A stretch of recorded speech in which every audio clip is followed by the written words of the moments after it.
My beloved child, stop for a moment and hear me before you move any farther. Do not rush through these words. Do not treat this as background noise while your mind is already reaching for the next thing.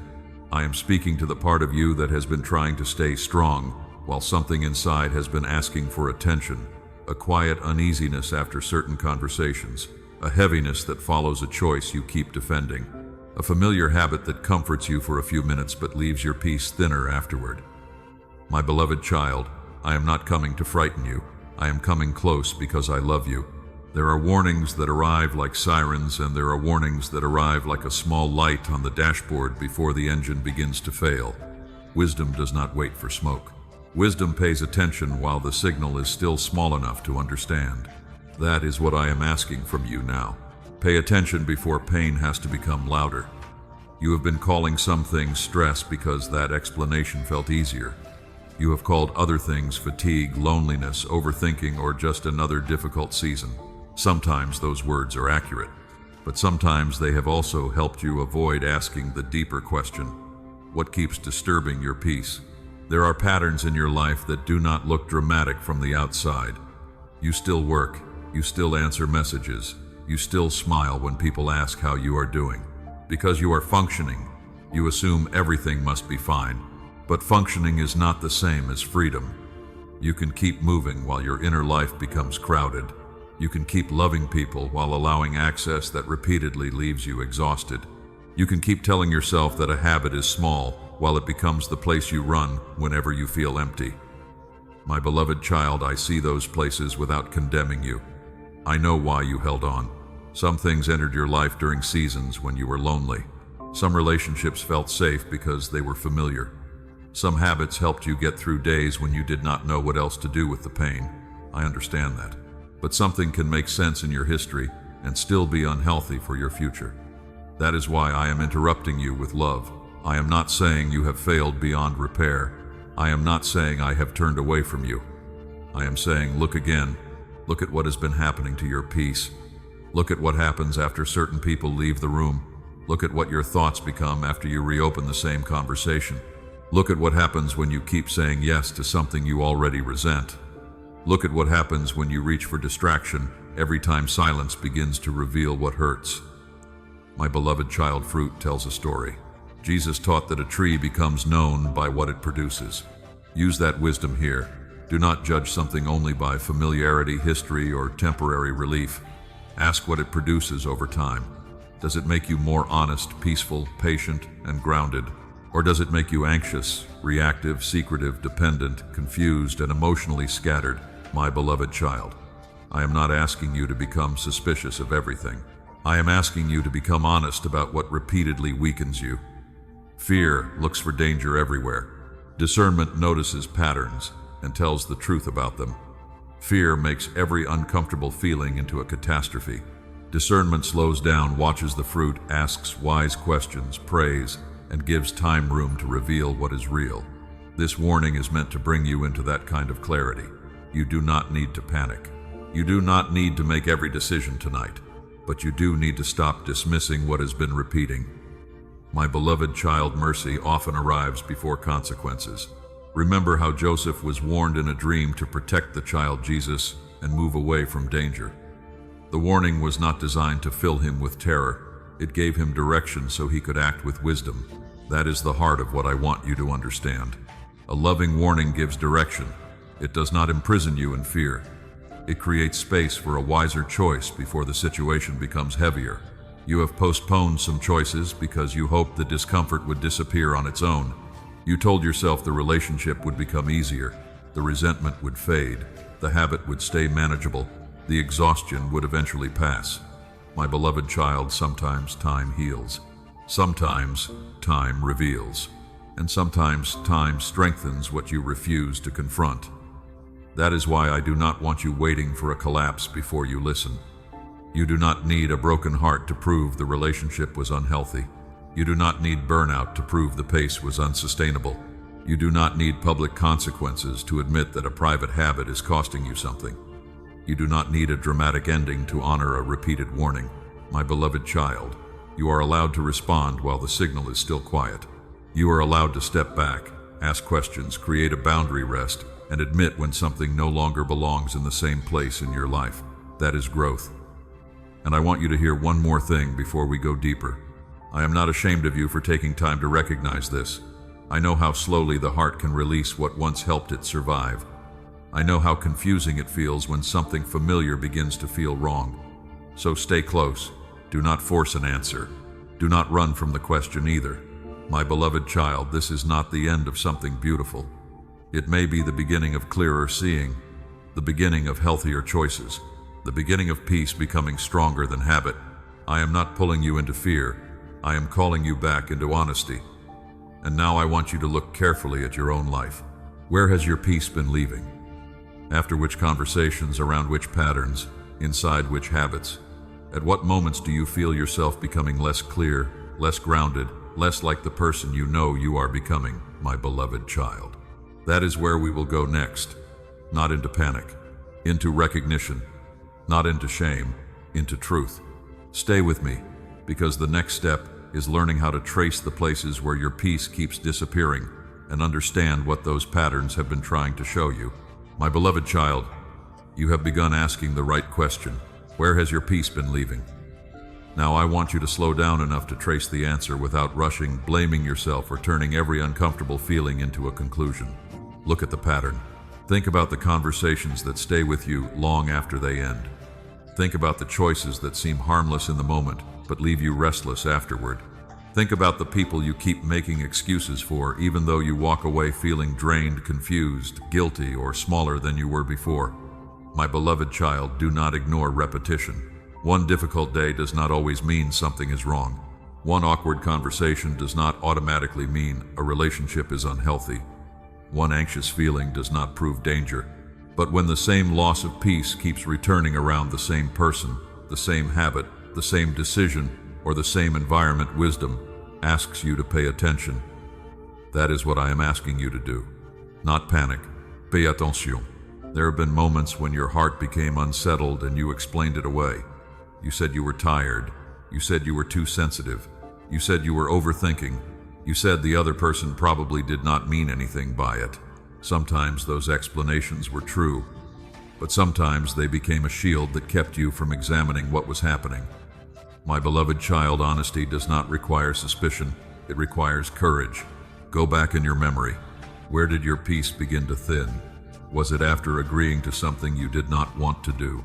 Was it after opening a conversation you had promised yourself you would stop reopening? Was it after spending time with someone who repeatedly makes you doubt what you already know is healthy? Was it after reaching for the same distraction because loneliness felt too quiet? Do not judge yourself while you look.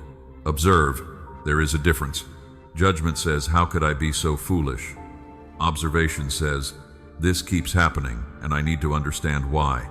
My beloved child, I want you to choose observation. It creates room for wisdom. David once had opportunities to act quickly against Saul, a man who had treated him unjustly.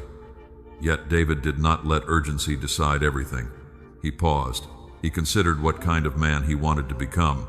He refused to let pressure turn him into someone ruled by impulse. That matters here. You do not need to make a dramatic decision simply because something feels uncomfortable. You can pause, you can pray, you can examine the facts, you can watch what happens over time. You can ask someone wise and trustworthy what they see. You can compare words with actions. My beloved child, clarity becomes stronger when you stop demanding that one feeling carry the burden of proof. But do not swing so far toward caution that you erase every pattern either. Some of you have become experts at talking yourselves out of what repeated experience has already shown. You keep saying maybe they will change. Maybe the habit is not affecting me. Maybe I am expecting too much. Maybe I should give it one more chance. Maybe I should wait until something worse happens. My beloved child, sometimes patience is wise. Sometimes delay is fear wearing patient clothes. You need to know the difference. Ask what the delay is producing. Is waiting bringing greater clarity? Is the person showing consistent change? Is the pattern becoming healthier? Are you becoming more peaceful, honest, and grounded? Or are you remaining in the same cycle because leaving it would hurt? This is where truth becomes expensive. You may understand more than you want to admit. The hardest part may not be seeing the pattern. The hardest part may be accepting what the pattern could require from you. A boundary, a difficult conversation, less access, more distance, an honest confession, a change in routine, letting go of something that once comforted you. My beloved child, what harms you is not always something you hate. Sometimes you become attached to what hurts because it once helped you survive. Someone made you feel seen during a lonely season. Maybe a habit helped numb pain when you had no healthier way to process it. Maybe overworking gave you a sense of control when everything else felt uncertain. Maybe staying available to everyone made you feel needed. These things may have served an emotional purpose. That does not mean they should keep the same place forever. Comfort is not the same as safety. Familiarity is not the same as peace. History is not the same as health. My beloved child, you must learn to let fruit speak louder than nostalgia. Jesus warned people to recognize a tree by what it produces. Use that principle carefully. Look at the fruit. After this connection, do you become clearer or more confused? After this habit, do you feel restored or more scattered? After this conversation, do you become more honest or more afraid to speak? After this choice, do you become more grounded or more dependent on reassurance? Patterns reveal what promises can hide. But remember this too. Not every difficult relationship should be abandoned. Not every hard conversation is harmful. Not every moment of discomfort means you should leave. Sometimes growth itself feels uncomfortable. Sometimes accountability challenges you. Sometimes truth confronts your pride. That is why discernment needs more than emotion. It needs time, scripture, prayer patterns, wise counsel, and honest self-examination. My beloved child, I want you to become steady enough to tell the difference between discomfort that helps you grow and discomfort that repeatedly pulls you away from truth, peace, responsibility, and healthy boundaries. Do not be afraid of that process. I am not asking you to solve your whole life tonight. I am asking you to stop treating recurring unrest like meaningless background noise. Name what keeps returning. Write it down if that helps you see clearly. The conversation, the habit, the person, the resentment, the place, the thought loop, the obligation you keep accepting and regretting. Then ask a simple question. What fruit has this been producing in me? My beloved child, let the answer be honest. You do not need to exaggerate it. You do not need to soften it. You only need to tell the truth. And when truth begins to become clear, do not turn that clarity into shame. You may have ignored a pattern. You may have defended something longer than you should have. You may have reopened a door. Grace still gives you room to choose differently now. The purpose of tracing where your peace keeps leaving is not to make you afraid of your past. It is to help you recognize what deserves your attention before it takes more from you. My beloved child, the next thing I want you to see is how easily small things become protected by small language. Just a habit, just a thought, just one conversation, just a little compromise. That is where we are going next. Because what you repeatedly call small can quietly become powerful enough to shape your whole inner life. My beloved child, you have begun to notice the language you use when you avoid confronting something. Just a habit, just a thought, just one conversation, just a little resentment, just a small compromise. My beloved child, small language can make a growing problem feel easier to tolerate. That is why I want you to look carefully. Something does not have to be dramatic to become influential. A loose thread in a garment looks insignificant until it keeps pulling. A tiny leak beneath a sink can seem harmless until the wood beneath it begins to rot. A repeated thought can shape the way you see yourself. A habit can become the first place you run when life feels heavy. This is how patterns grow, not always with noise, often through repetition. You tell yourself you can stop whenever you want. You tell yourself it is private, so it cannot be hurting anyone. You tell yourself nothing serious has happened yet. But my beloved child, the question is not only whether something has caused a visible crisis. Ask what it is becoming inside you. A small compromise repeated enough times can become a routine. A routine can become a refuge. A refuge can become a dependency. And a dependency can begin making decisions for you before you realize how much authority you have handed it. This is why I am asking you to be honest while the pattern is easier to interrupt. Do not wait until you are desperate to escape something you once called harmless. Look at it now. Maybe it is the way you reach for your phone every time silence begins to feel uncomfortable. Maybe it is the conversation you reopen because that person's attention makes you feel wanted.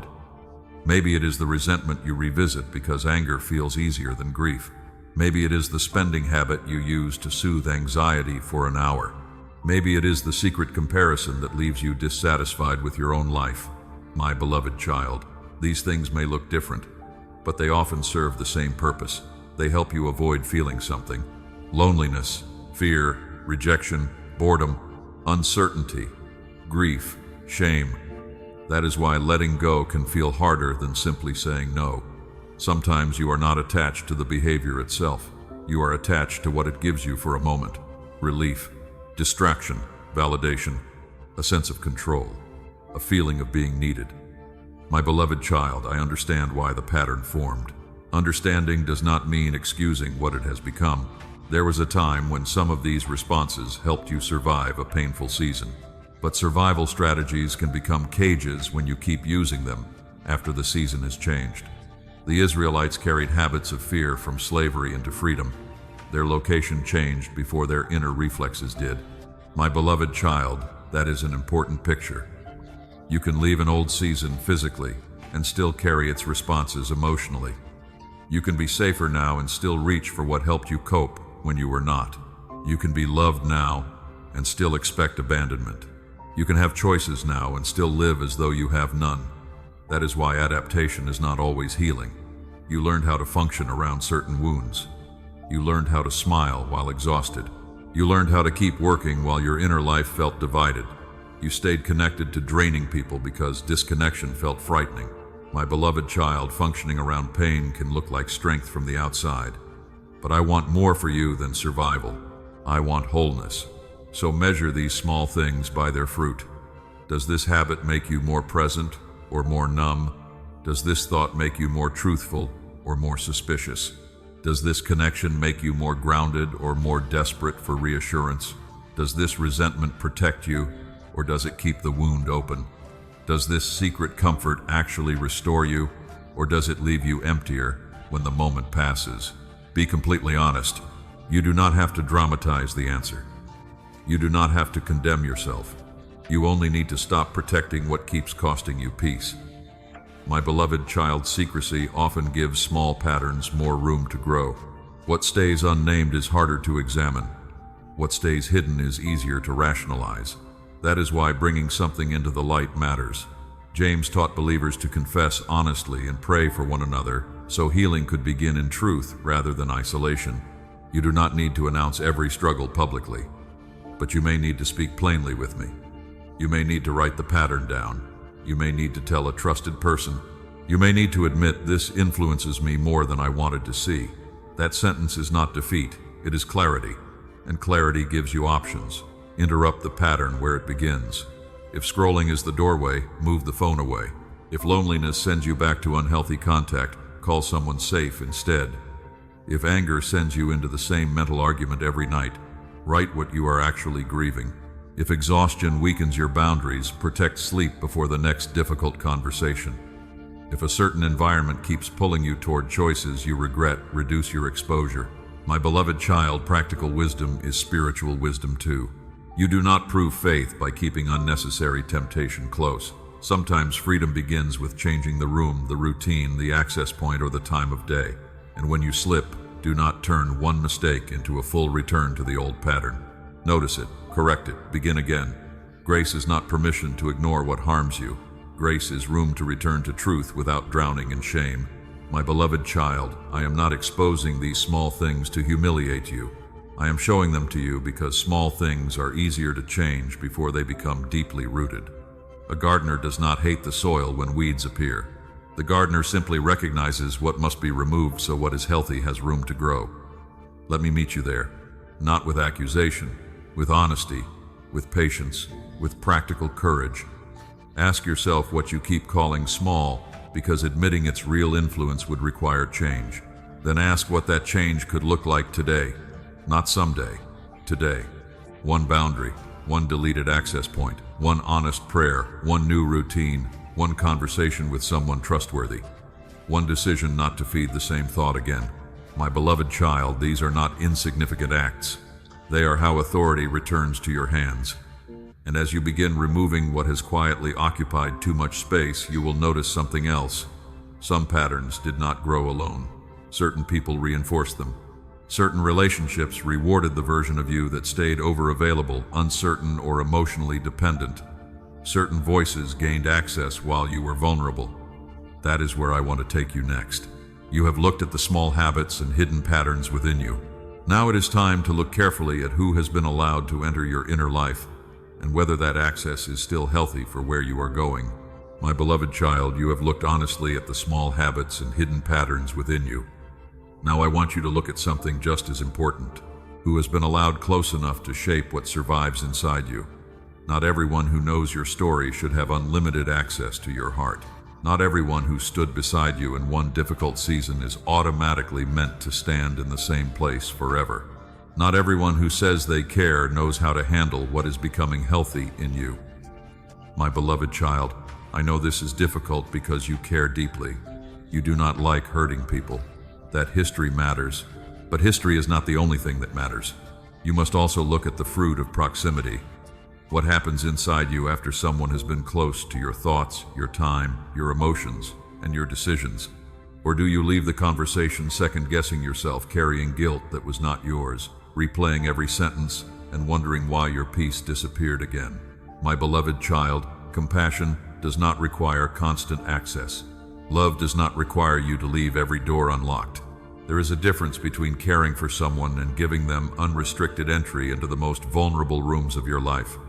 You can pray for someone and still create distance. You can forgive and still change the level of access. You can understand why a person behaves the way they do without volunteering to keep being wounded by it. This is not cruelty. This is stewardship. Proverbs teaches you to guard your heart because the direction of life flows from it. A guarded heart is not a hardened heart. A guarded heart is a heart that knows access has consequences.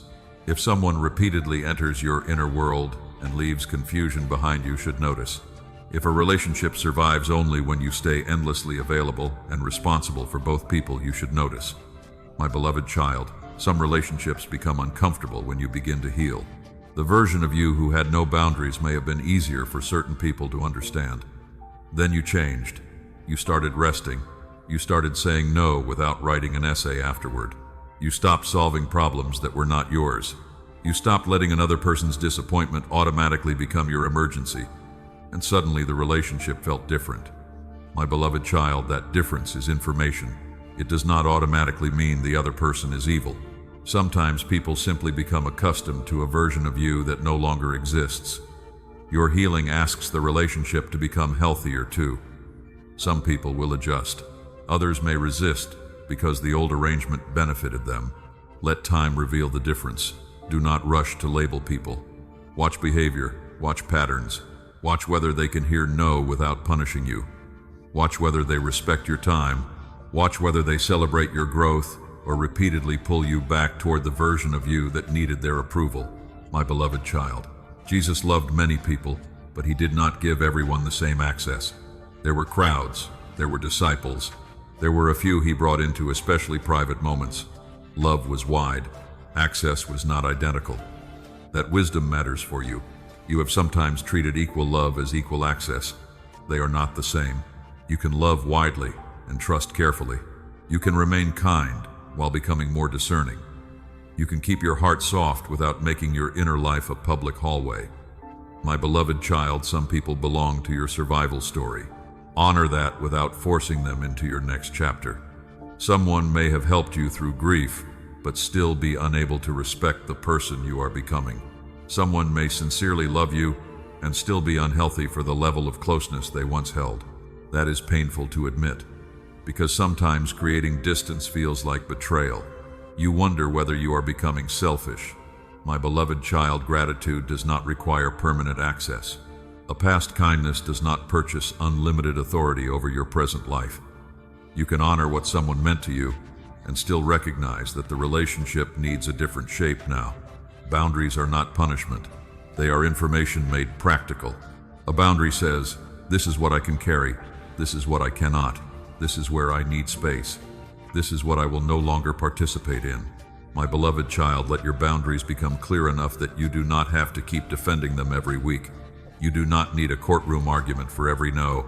Healthy people may not always like your boundary, but they can learn to respect it. Unsafe dynamics often demand that your boundary disappear before peace can return.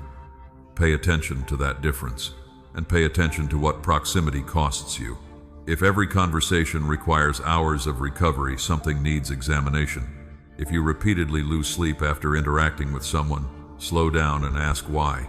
If you constantly abandon your own responsibilities to manage another adult's emotions, notice that. If you feel responsible for keeping a relationship alive while the other person offers little honesty, effort, or respect, notice that too. My beloved child, pay attention to reciprocity too. Healthy closeness does not require one person to carry every apology, every repair, every conversation, and every emotional responsibility. If you are always the one reaching, explaining, calming, forgiving, and rebuilding while the other person keeps repeating the same behavior, do not call that loyalty. Call it a pattern that deserves honest examination. My beloved child, your peace is not public property. Your time is not public property. Your attention is not public property. Your inner life is sacred ground. That does not mean you build walls around yourself and trust no one. Isolation is not the goal. Wise connection is. You need people who can tell you the truth without controlling you. People who can disagree without humiliating you. People who can hear your pain without using it later as a weapon.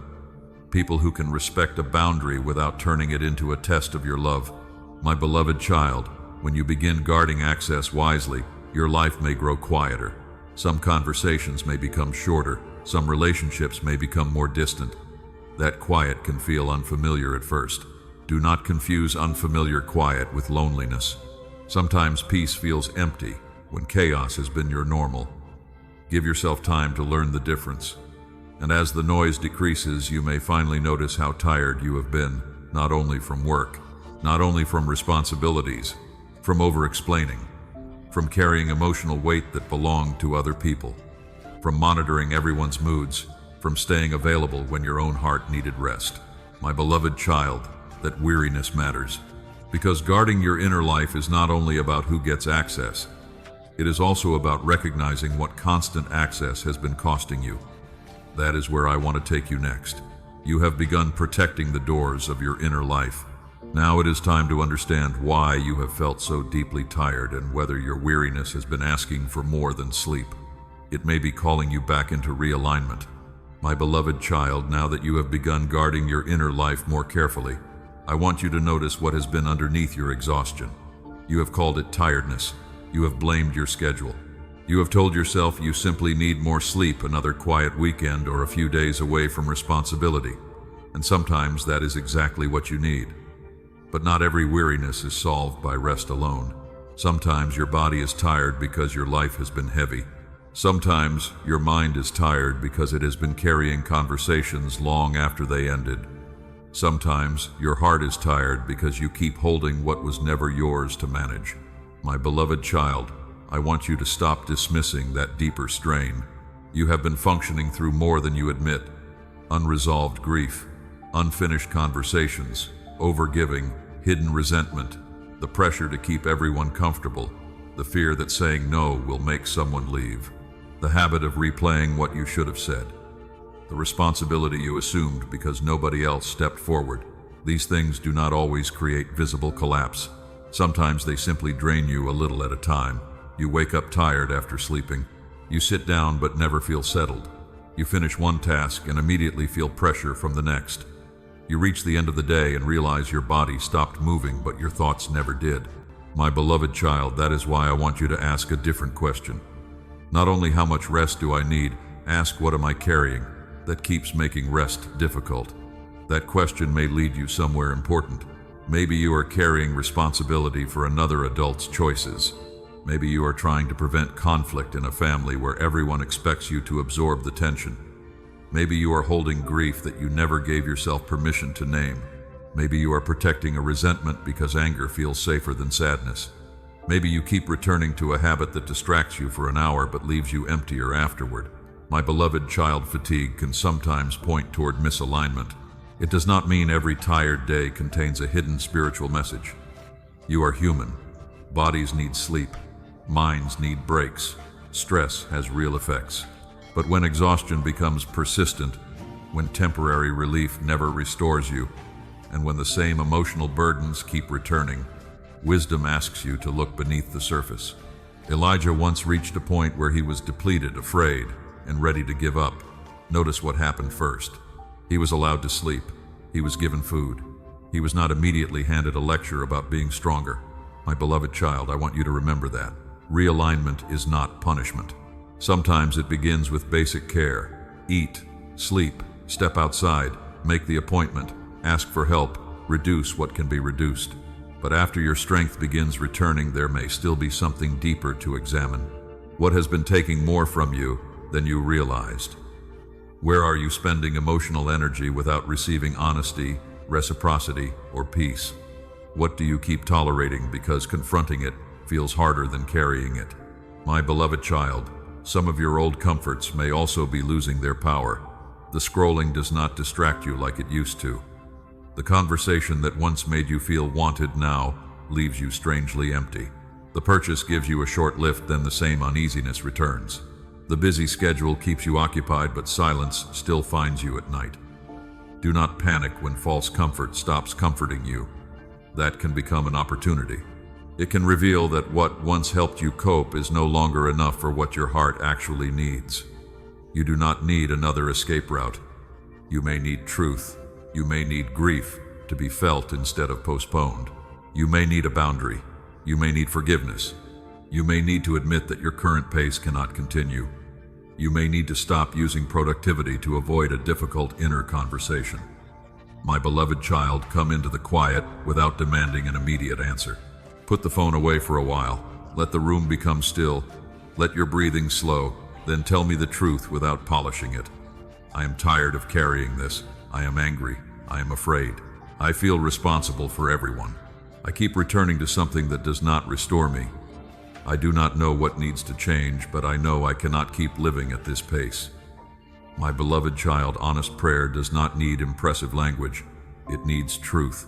David poured out confusion, fear, grief, and frustration without pretending that faith erased human emotion. You can do the same. Bring the real weight. Then stay quiet long enough to notice what becomes clearer. Maybe the answer is practical. You need less contact with someone for a while. You need to stop answering work messages late at night. You need to ask another family member to share responsibility. You need to speak with someone trustworthy about grief you have hidden. You need to schedule rest instead of hoping it appears accidentally. You need to stop feeding a thought loop every time your mind becomes quiet.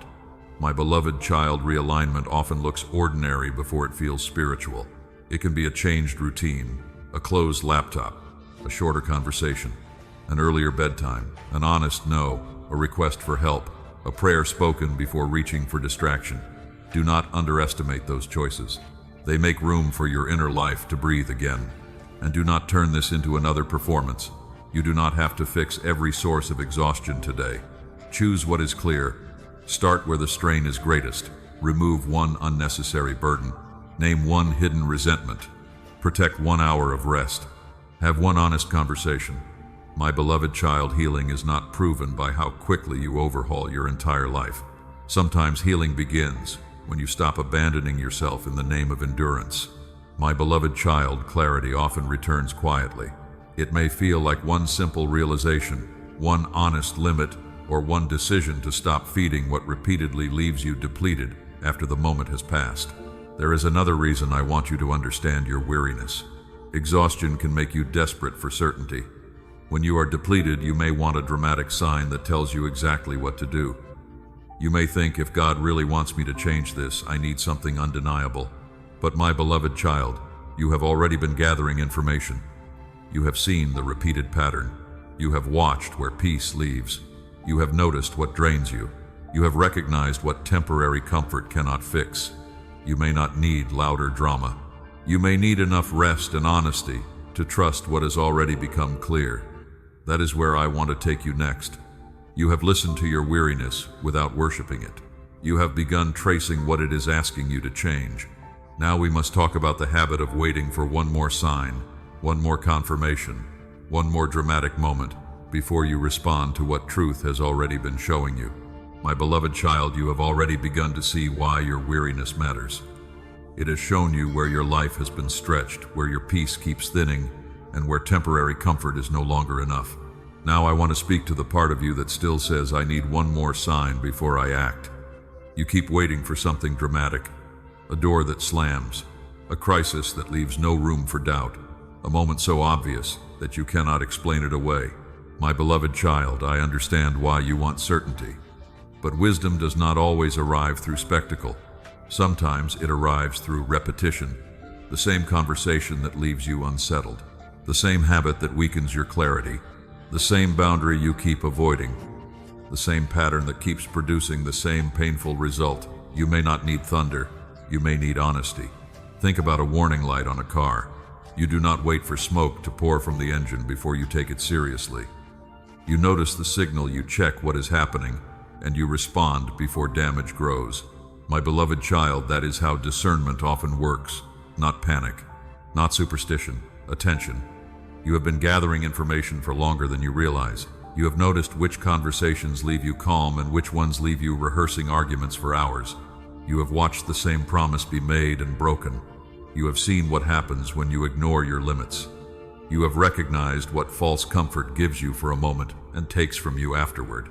Do not pretend none of that counts, because it did not arrive with a dramatic sign. But hear me carefully. One uneasy feeling is not always a command. One anxious moment is not always a warning. Your body can react because of stress, old wounds, lack of sleep, or fear. That is why I want you to test what you are sensing. Look at the pattern. Look at the fruit. Pray. Give time room to speak. Seek wise counsel. Compare words with behavior. Ask whether the concern becomes clearer when you are rested and calm. My beloved child, truth does not become weaker because you examine it carefully. Real discernment can survive honest questions. Sometimes the reason you keep asking for another sign is not that you lack information. It is that you do not like what the information may require. You say, I need more clarity. But underneath that sentence may be another one. I do not want to lose this relationship. I do not want to change this habit.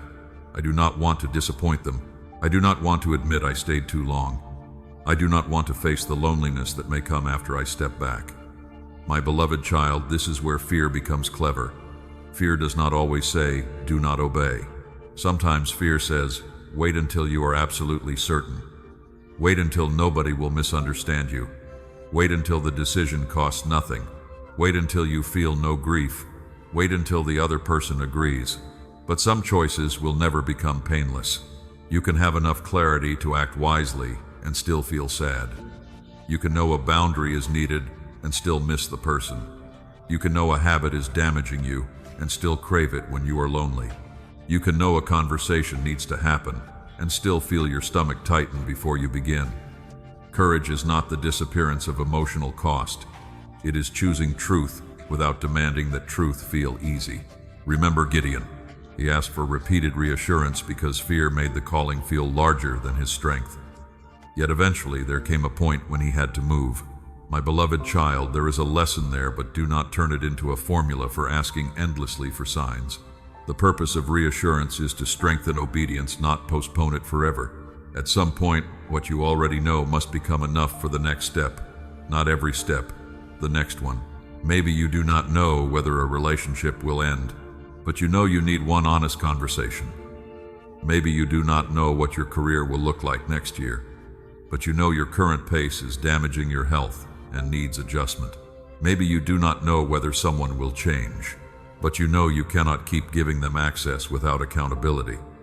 Maybe you do not know how long healing will take, but you know the habit you use to numb pain is making healing harder. My beloved child, clarity often arrives in portions. You are asking for the whole map when I may be giving you enough light for the next few steps. That does not mean you act recklessly. It means you stop using unanswered future questions to avoid present truth. Ask yourself this: what do I already know? What has repeated? What fruit has appeared? What boundary has become obvious? What responsibility is actually mine? What step would be wise even if nobody applauded it? These questions can move you out of the exhausting middle The middle is where you keep debating what you have already recognized.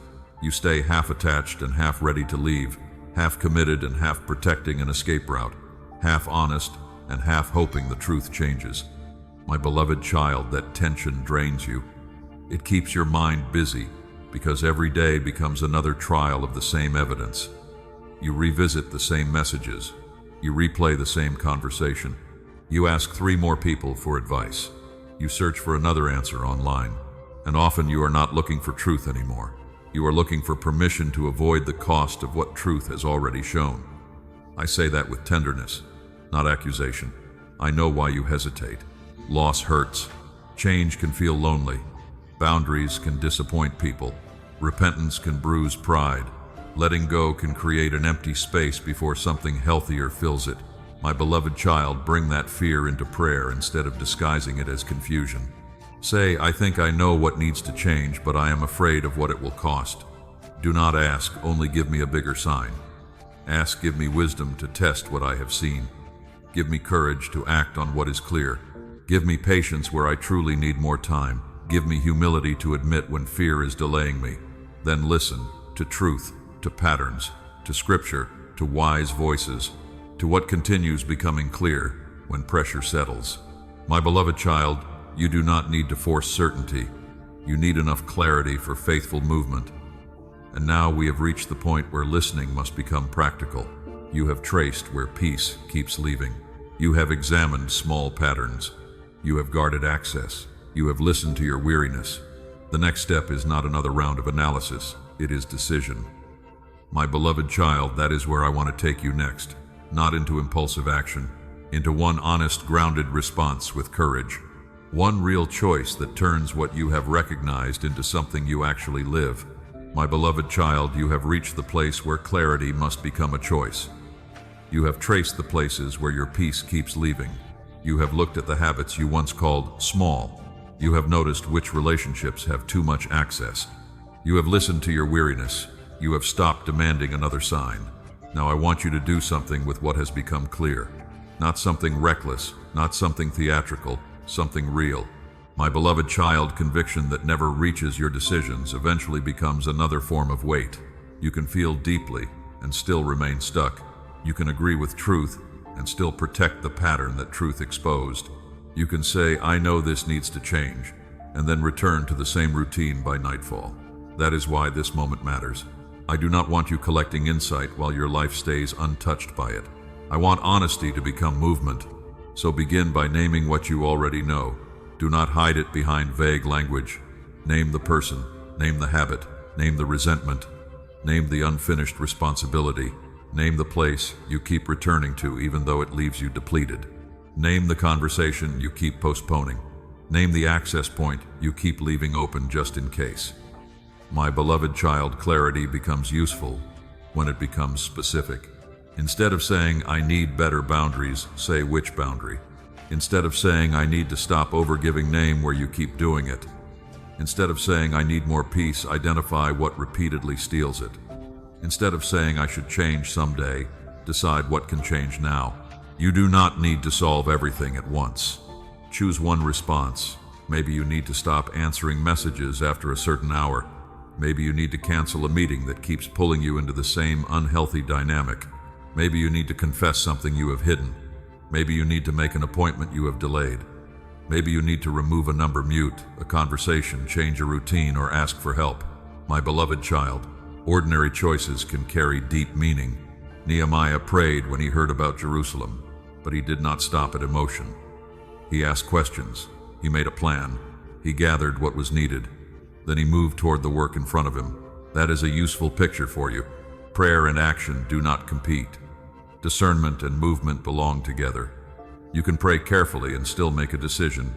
You can seek counsel and still take responsibility. You can move without pretending you know the future. My beloved child, courage is not impulsiveness.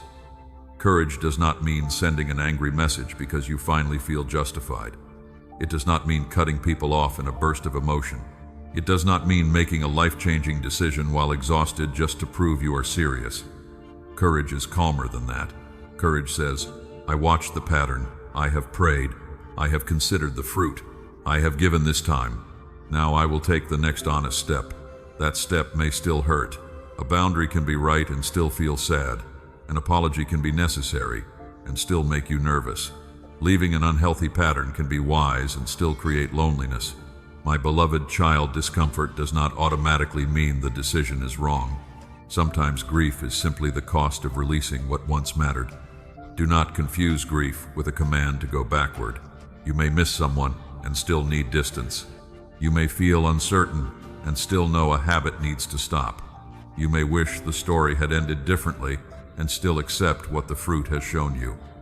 This is where many people reopen the door. They make a good decision, then the silence afterward feels strange. They miss the familiar rhythm. They check the phone. They revisit the old message. They begin wondering whether the discomfort means they made a mistake. My beloved child, be patient with the space that follows change. An empty chair is not proof that the wrong person should sit there again. A quiet evening is not proof that you need the old chaos back. A difficult week is not proof that the boundary failed. Give healthier patterns time to become familiar, and give yourself support while you change. Tell someone trustworthy what you are doing. Write down why the decision became necessary. Remove easy access to the pattern you are trying to interrupt. Plan what you will do when loneliness, stress, or fear makes the old response attractive again. My beloved child, wisdom prepares for predictable weakness. Jesus told his disciples to watch and pray, because willing hearts can still become tired. You do not shame yourself for having vulnerable moments. You prepare for them. If late-night loneliness usually sends you back to unhealthy contact, create another plan before night comes. If stress makes you spend recklessly, change the access to your money. If anger makes you send messages you regret, decide that you will wait before replying. If exhaustion destroys your boundaries, protect sleep. These practical decisions can protect spiritual intentions. My beloved child, do not make this about proving your strength. Let it be about becoming truthful. You are not performing obedience for me.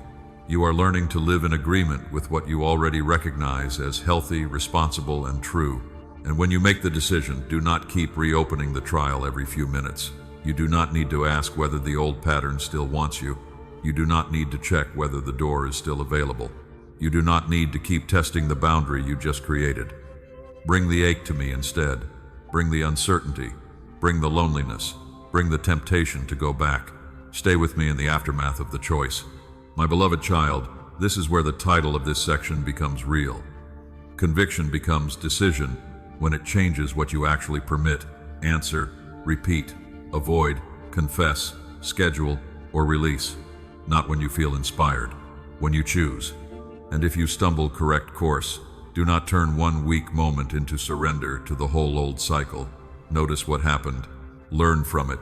Repair what needs repairing. Begin again. Grace gives you room to practice a new way of living. My beloved child, take one real step. Write it down if you need to. Say, this is what I know. This is what I will do. This is what I will no longer keep negotiating. Then act with calm courage. Afterward, do not immediately fill the space with more noise. Do not rush to another video, another opinion, another conversation, another distraction. Let the decision breathe. Let the room become quiet. Because once you stop arguing with what you already know, you create space to hear more clearly.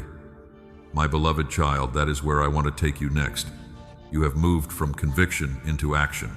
Now I want to teach you what happens after the movement. When the noise settles, the room grows still, and you learn to hear me without panic pressure or constant distraction. My beloved child, you have made a decision, and now the room may feel quieter than you expected. Do not rush to fill that quiet. Do not mistake silence for emptiness. You have spent so much time surrounded by noise that stillness can feel unfamiliar.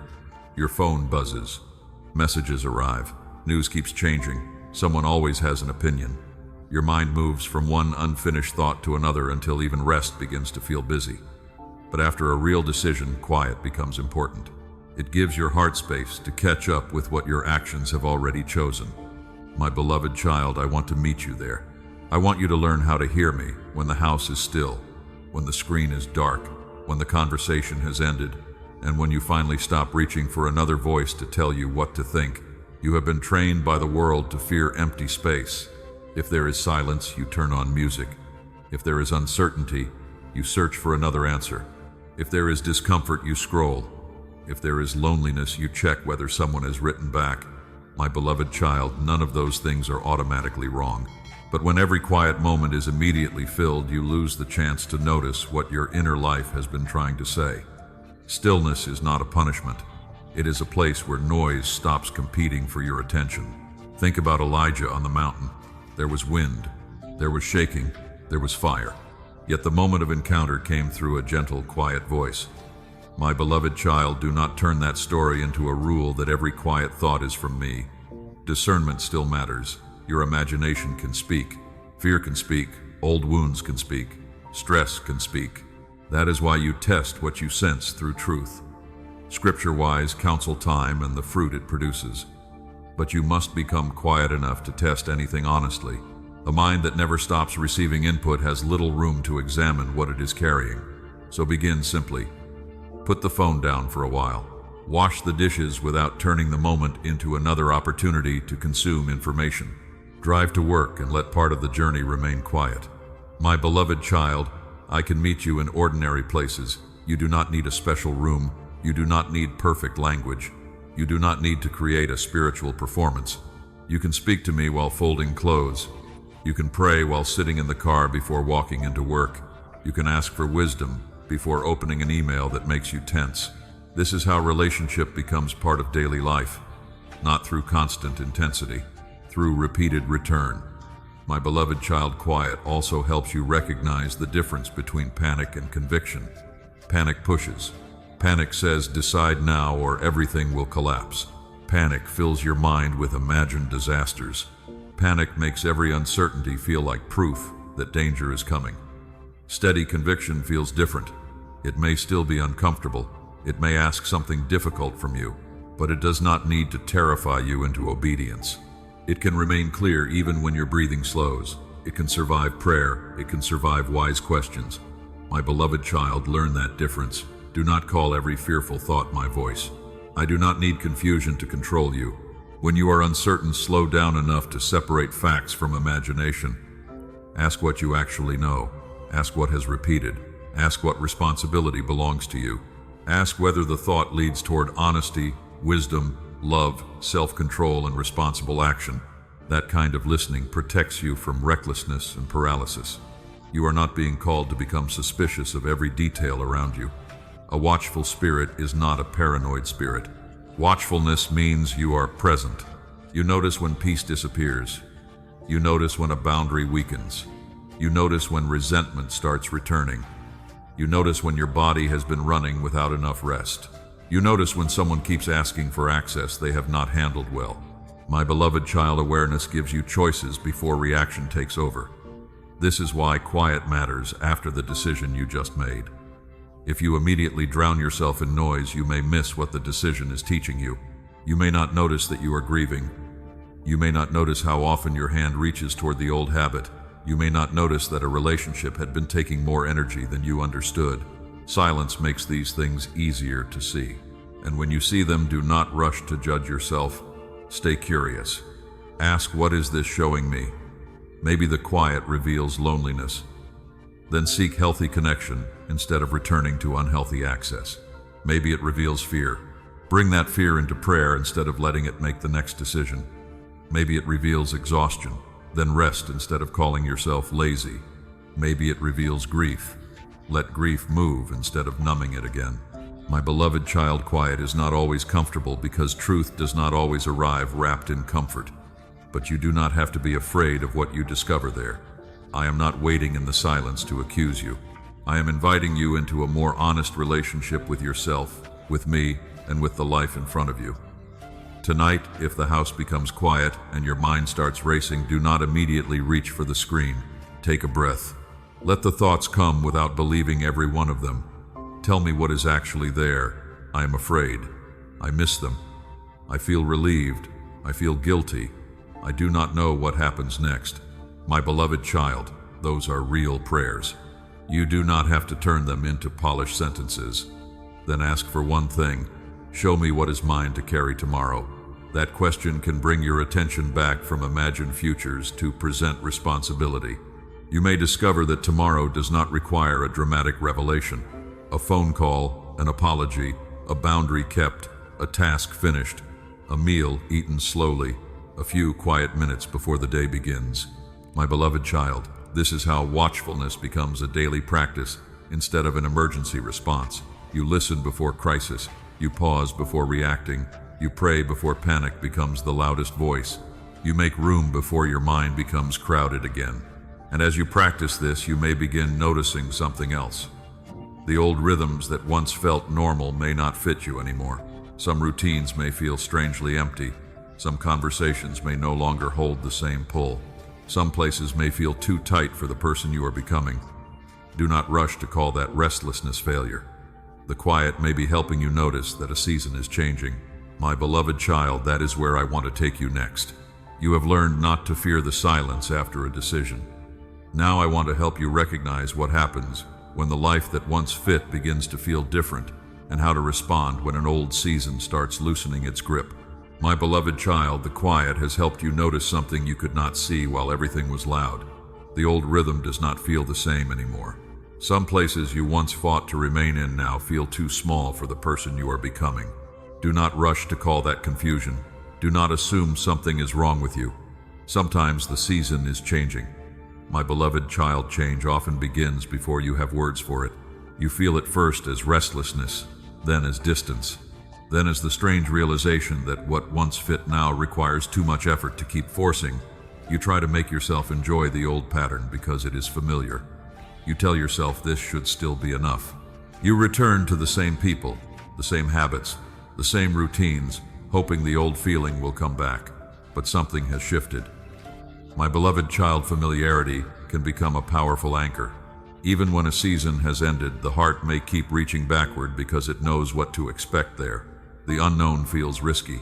The familiar feels safer, even when it has become draining. That is why transition can feel like loss before it feels like freedom. You may grieve what you are outgrowing. You may question yourself because you are not as excited about the things that used to define you. That grief does not automatically mean you should go back. Sometimes it simply means a chapter mattered. My beloved child, honor what mattered without demanding that it continue forever. Ecclesiastes reminds you that there is a season for different things under heaven. A time to gather, a time to release, a time to let something end. That wisdom is simple, but living it can be difficult. You want every ending to come with complete explanation. You want closure before movement. You want certainty before surrender. But some seasons change gradually. A role you once carried begins to feel too heavy. A way of proving yourself stops making sense. My beloved child, pay attention without becoming dramatic. Sometimes you need repair, not departure. Sometimes a relationship needs a healthier form, not an ending. That is why you continue to test by fruit time, truth, prayer, and wise counsel. But when the pattern stays clear, do not keep forcing what has already become lifeless. A gardener does not accuse a tree of failure when pruning begins. The cutting looks like loss. For a while, the tree may look smaller than before, but pruning is not random destruction. It removes what is dead, tangled, diseased, or consuming energy without producing healthy fruit.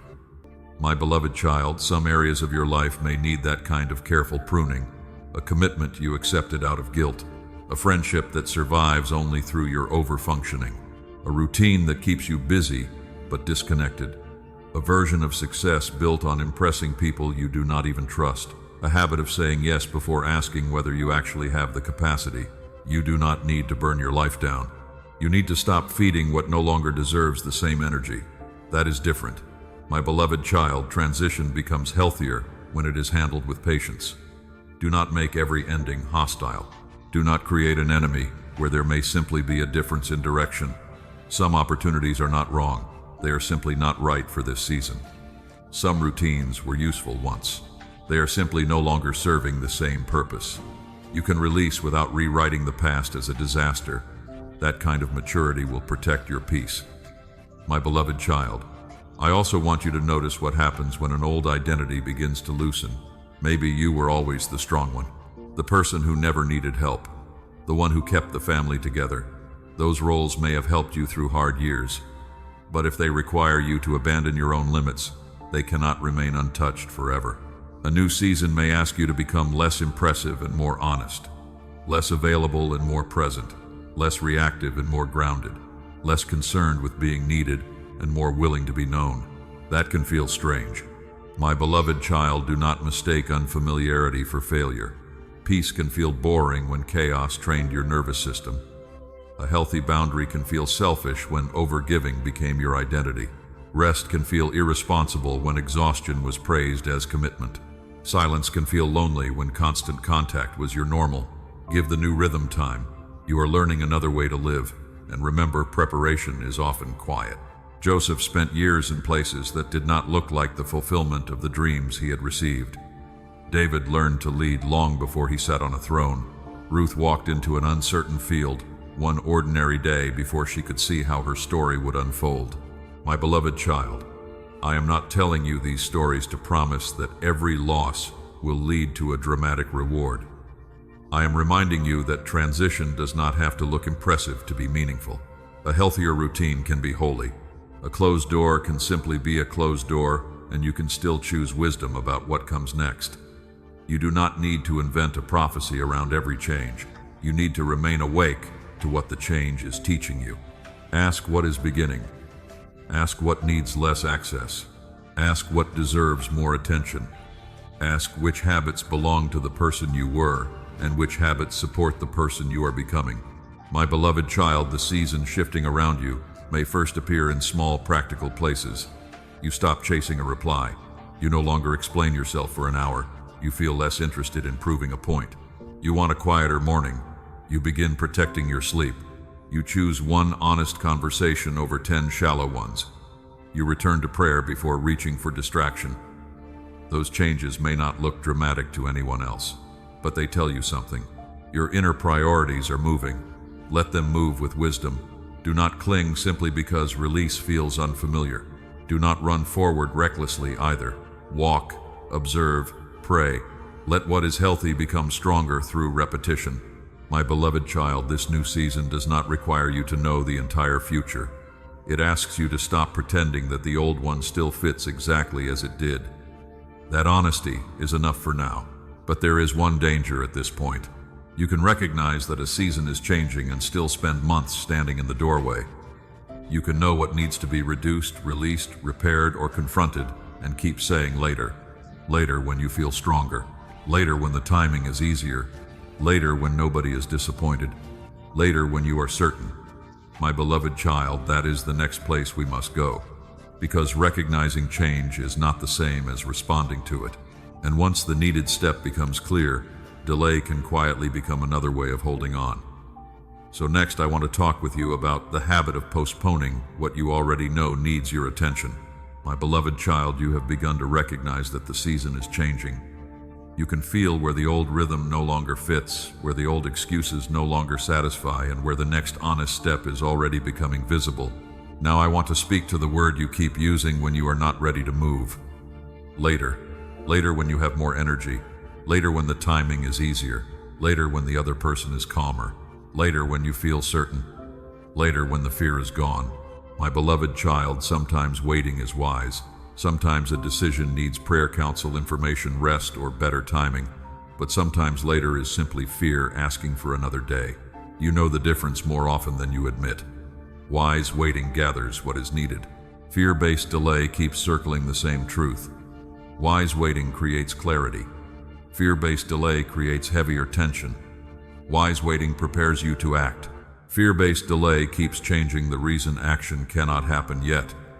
My beloved child, look at what you have been postponing. Maybe it is forgiveness, not pretending nothing happened, not restoring trust before it is earned, simply releasing the need to rehearse the injury every night. Maybe it is a boundary you have discussed in your mind for months but never actually communicated. Maybe it is an apology you know you owe. Maybe it is a medical appointment, a financial conversation, a difficult email, a change in your schedule, or a request for help. Maybe it is rest. You keep saying you will slow down after the next deadline, the next project, the next family demand, the next crisis. But the finish line keeps moving. My beloved child, delay can make one burden feel like 10 because you carry both the problem and the knowledge that you are avoiding it. That hidden tension follows you. It sits beside you at dinner. It travels with you to work. It waits in the room when you lie down at night. You try to distract yourself, but unfinished responsibility has a way of staying mentally present. This is why I want you to stop calling every delay patience. Some delays are simply expensive. Think about the people of Israel standing at the edge of the land they had been brought toward. Fear made the next step look larger than the faithfulness they had already experienced. They saw obstacles and forgot the road that had carried them there. My beloved child, fear can do that to you too. It can make one difficult conversation seem bigger than months of evidence that the conversation is needed. It can make one boundary feel more frightening than the exhaustion caused by having none. It can make one honest confession feel more painful than the secrecy you keep carrying. It can make one small financial decision feel harder than another year of pretending the problem will solve itself. I am not asking you to rush. I am asking you to stop hiding behind delay when the next responsible step is already clear. You do not need to fix the whole relationship today. You may need to send the message that starts the conversation. You do not need to solve every financial problem tonight. You may need to open the statement and look honestly at what is there. You do not need to know exactly where your career will lead. You may need to update the application, ask the question, or stop giving your health away to a pace you cannot sustain. My beloved child, action becomes less frightening when you stop demanding that one step solve everything. The next step only needs to be faithful to what you know now. And there is something else I want you to see. You sometimes postpone surrender because you are waiting to feel in control first. You say you will give the situation to me after you understand it. You will stop worrying after the outcome looks safer. You will rest after you build a backup plan for every possible future. My beloved child, that is not surrender. That is control trying to negotiate better conditions. You can prepare responsibly without trying to control every result. You can make a plan without making the plan your source of peace. You can take action while admitting there are parts of the outcome you cannot manage. Proverbs teaches that people make plans, but the path still requires humility before God. Let that humility steady you. Make the call, create the budget, set the boundary, ask for counsel, take the walk, go to sleep, then release what happens next from the grip of constant mental rehearsal. My beloved child, you have spent enough energy living tomorrow before tomorrow arrives. You imagine the reaction, you rehearse the argument, you predict the failure, you build 10 possible endings in your mind.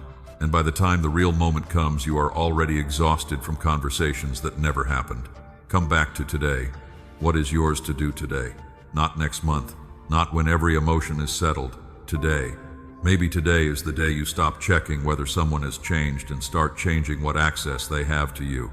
Maybe today is the day you stop saying you are fine and tell one trustworthy person that you need support. Maybe today is the day you forgive without reopening the door. Maybe today is the day you rest before your body forces you to. Maybe today is simply the day you write down the decision instead of letting it drift around your mind again. My beloved child, do not despise a small beginning. Scripture repeatedly shows ordinary obedience before visible change. A net is lowered, a stone is moved, bread is shared, a step is taken. The action may look simple, but it ends the argument between what you know and what you keep postponing. That matters.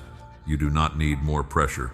You need a clear next step, courage to take it, and humility afterward. And if the action brings discomfort, do not immediately assume you made the wrong choice. A delayed conversation may still feel awkward when you finally have it. A boundary may still disappoint someone. Rest may feel uncomfortable if you have built your identity around productivity. Forgiveness may feel incomplete before your emotions catch up. My beloved child, movement does not always produce instant relief. Sometimes it produces honesty first. Stay with that. You are not trying to manufacture a perfect feeling. You are learning to live in alignment with truth. But before you act on every voice that sounds urgent, there is another skill you need. Not every confident opinion deserves authority in your life. Not every popular message is wise. Not every person who speaks loudly sees clearly. And now that you are ready to stop delaying, you must also become careful about what is guiding your next decisions. My beloved child, that is where I want to take you next. We are going to look at the voices around you, the voices inside you, and the fruit they produce, so you can learn to test what deserves your trust before you follow it. My beloved child, you are ready to move, but before you follow the next voice that sounds certain, I want you to slow down and test what is speaking into your life. You live surrounded by opinions. A phone can place hundreds of voices in your hand before breakfast. One person tells you to chase success at any cost. Another tells you to cut everyone off who disappoints you.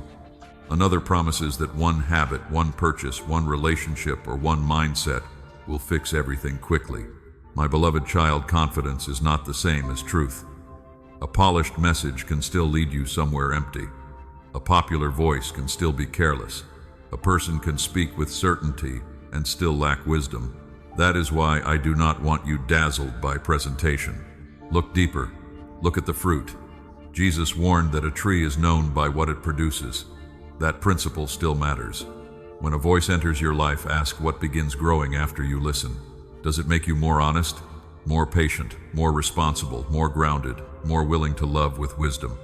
Or does it feed pride, panic, resentment, envy, impulsiveness, secrecy, or the need to feel superior? My beloved child, good fruit does not mean a message always feels comfortable. Truth can confront you. Wise counsel can challenge your habits. A loving correction can sting your pride. Do not reject something merely because it makes you uncomfortable, but do not accept something merely because it makes you feel powerful either. Some messages flatter your ego while starving your character. They tell you that every problem is somebody else's fault. They tell you that you never need to apologize. They tell you that boundaries mean punishment. They tell you that comfort is always the highest goal. My beloved child, test that. Truth may protect your dignity, but it will also call you toward responsibility. Truth may help you leave unhealthy patterns, but it will not teach you to become cruel. Truth may strengthen your boundaries, but it will not require contempt. Truth may expose manipulation, but it will also examine your own motives. That balance matters. You also need to test the voices inside you. Not every thought that sounds urgent is wisdom. Fear can speak loudly. Old wounds can speak convincingly. Loneliness can make a familiar person look safer than they really are. Pride can make correction feel like disrespect. Exhaustion can make every responsibility feel impossible. My beloved child, do not obey an inner voice simply because it is intense. Slow it down. Ask what it is based on.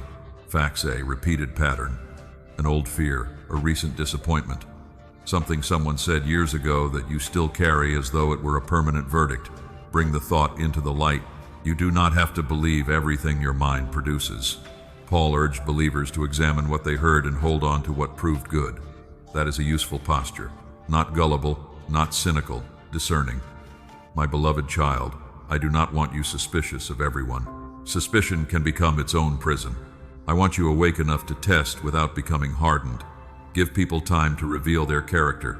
Watch whether words and behavior agree. Notice whether apologies are followed by change. Notice whether promises survive inconvenience.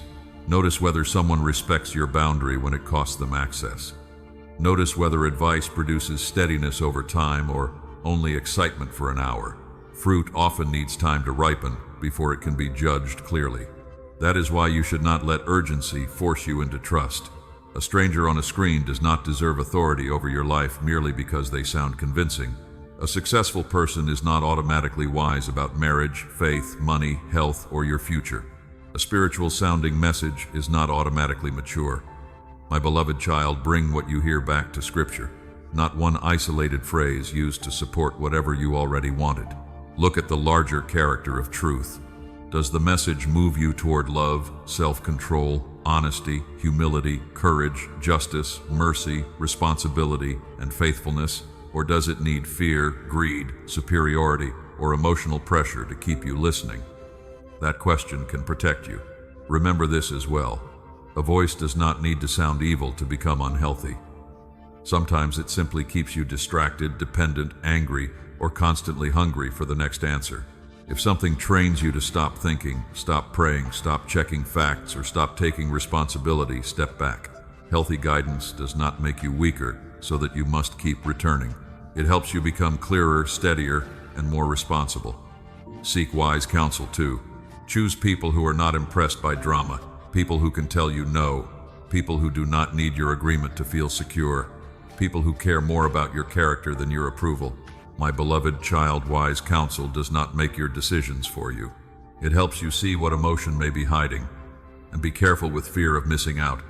You have rushed before because everyone else seemed to be moving. You watched others enter relationships, change careers, make investments, join trends, or chase opportunities, and you wondered whether you were falling behind. My beloved child, popularity is not proof of direction. A crowded road can still take you somewhere you do not want to go. Jesus spoke about a narrow way not to make you afraid of people, but to remind you that truth is not measured by how many choose it.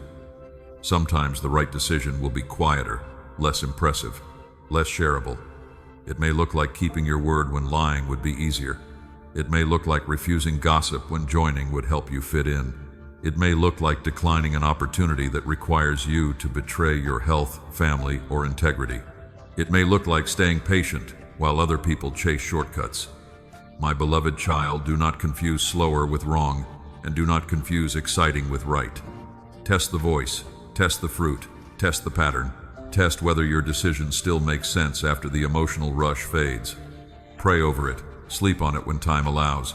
Read what is true, ask someone mature, then take responsibility for the choice you make. My beloved child, discernment grows through practice. You will not always get everything right. There have already been times when you trusted a voice because it sounded safe. Times when you ignored a pattern because you wanted the promise to be true. Times when you followed pressure, flattery, fear, or loneliness, and later wished you had slowed down. I know those memories can hurt, but I do not want them becoming chains around your future. They can become lessons. They can sharpen your attention. They can teach you what certain fruit looks like earlier next time. My beloved child, that is where I want to take you next.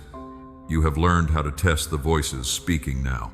Next, we will look gently at the voices and warnings you ignored before, not so you can punish yourself, but so regret can become wisdom instead of another place where you remain stuck. My beloved child, now that you are learning to test every voice by truth and fruit, I want to take you back to something you do not enjoy revisiting. The moments when you knew enough to slow down but you kept going. The habit you kept calling manageable even though it was taking more from you each month. The conversation you postponed because you did not want to face what honesty might change. My beloved child, I know those memories can sting. You replay them and think, I should have known better. I should have left sooner. I should have listened. I should have asked better questions. I should have noticed the fruit before the damage became obvious. Regret can sound like wisdom at first because it points to something real. But if you keep feeding it, regret stops teaching and starts punishing. That is not where I want you to live. You cannot go back and make yesterday choose differently. You can only let yesterday teach today. My beloved child, there is a difference between remembering a mistake and building your identity around it. One says, I learned something painful. The other says, I am foolish.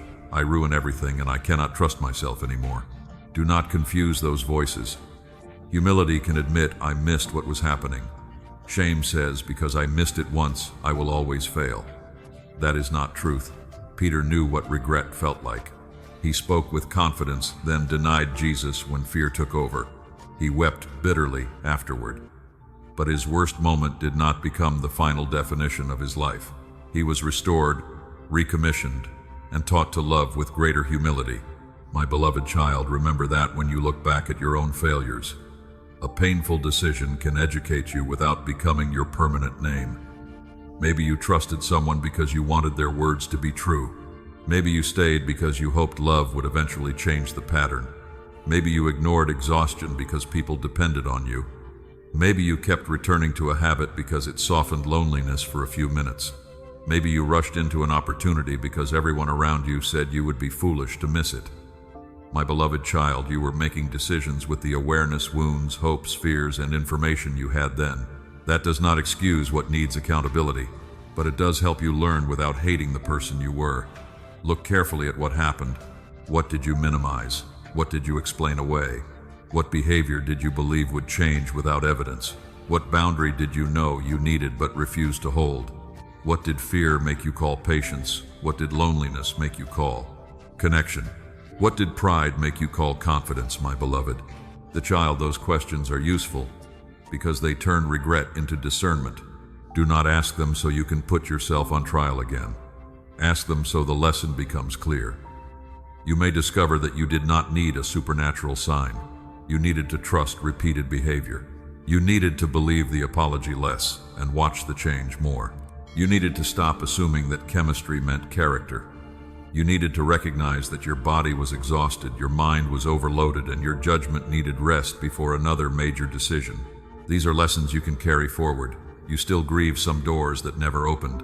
You wonder whether you failed because the job disappeared, the relationship ended, the plan fell apart, or the opportunity moved past you. My beloved child, not every closed door means punishment. Not every closed door means I personally shut it for a hidden reason you will someday understand. Sometimes circumstances change. Sometimes other people choose differently. Sometimes timing does not work. Sometimes your own decision needs correction. You do not have to invent certainty where you do not have it. What you can do is ask, what can I learn here, and what does wisdom require now? That question keeps you grounded. There are also times when a limit becomes mercy. A plan fails and later you realize it was draining you. A relationship ends and you finally see how much of yourself you had abandoned to preserve it. An opportunity disappears and you begin noticing what you were willing to sacrifice to get it. My beloved child, when hindsight reveals protection, receive the lesson with gratitude. But do not force every disappointment into the same explanation. Faith does not require pretending you understand every ending. Faith can say, I do not know why this happened, but I will not let it make me bitter, careless, or afraid to live. That is maturity. I also want you to forgive yourself for the time it took to learn.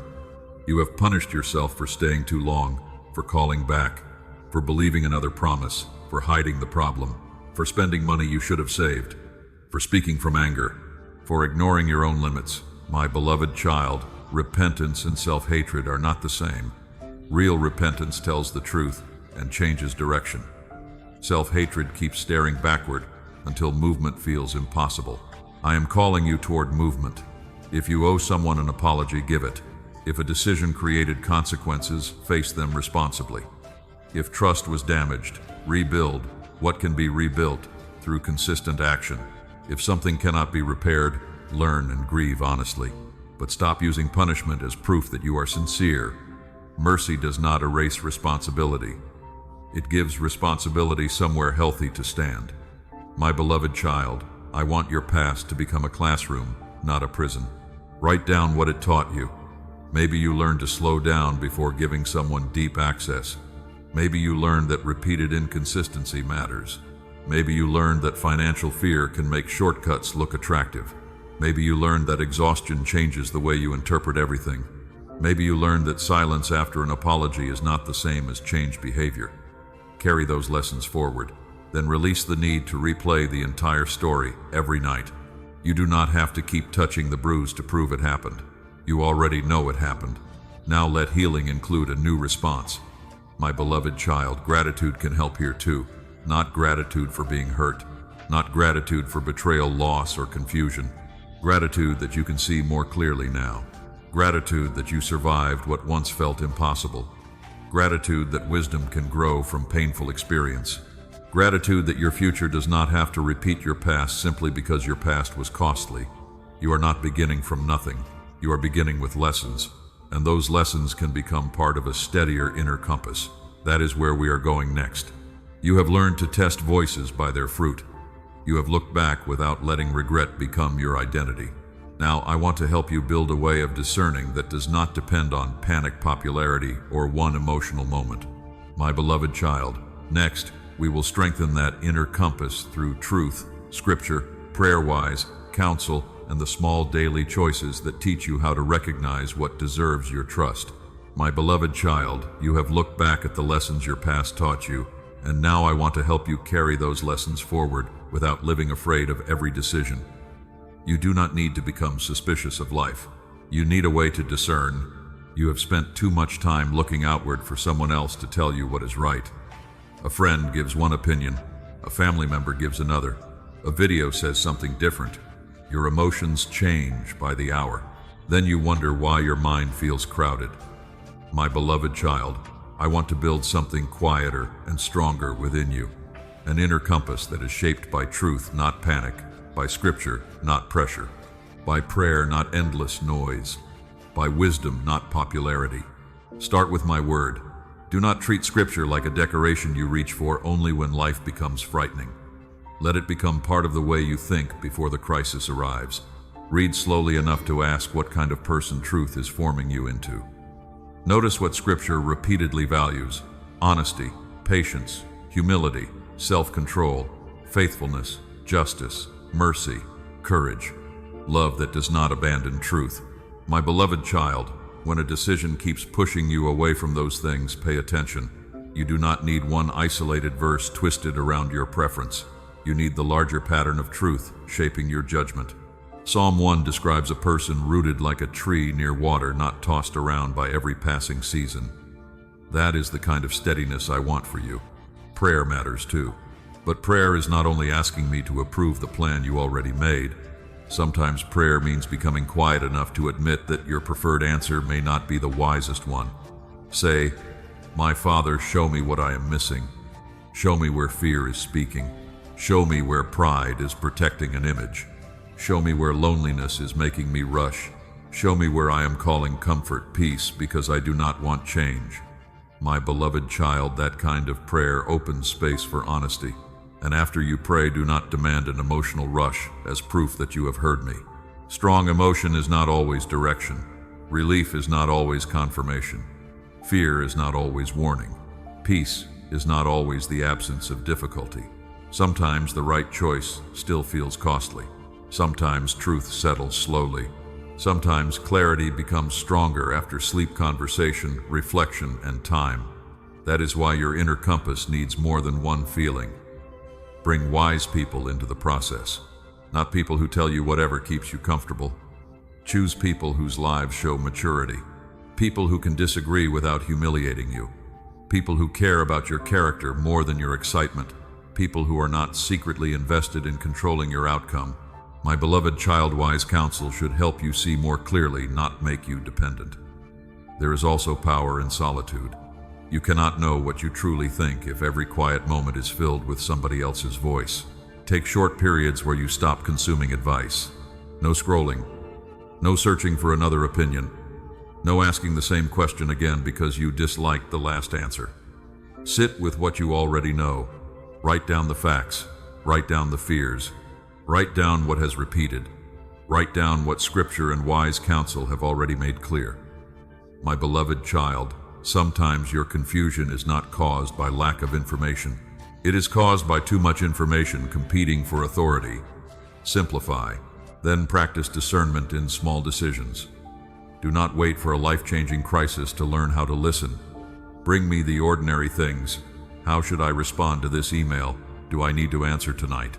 Is this commitment wise for my current capacity? Should I speak now or wait until I am calmer? Am I spending from need, fear, or comparison? Am I saying yes because I truly can, or because I am afraid to disappoint someone? My beloved child, small decisions train your inner life. Every time you pause before reacting, the compass becomes steadier. Every time you tell the truth when exaggeration would benefit you, the compass becomes steadier. Every time you hold a healthy boundary without anger, the compass becomes steadier. Every time you admit you need help, the compass becomes steadier. You are building trust through practice, and I want your identity to become part of that foundation. If you need constant approval to feel secure, every criticism will feel like a command to change direction. If you need everyone to understand you, you will over-explain every boundary. If your worth depends on success, you will call every opportunity necessary. My beloved child, your value cannot be calibrated by applause. Let it rest in my love. You are loved before the promotion. Loved before the relationship works out. Loved when you make a wise decision that nobody celebrates. Loved when you admit a mistake and correct it. Loved when you are still learning. That security gives discernment room to breathe. You no longer have to choose what makes you look impressive. You can choose what is responsible. You no longer have to chase what keeps other people impressed. You can ask what produces good fruit over time. You no longer have to interpret every closed door as rejection or every open door as permission. You can examine both, my beloved child. An open door can still require discernment. A job can offer more money and still demand a pace your health cannot sustain. A relationship can offer attention and still lack respect.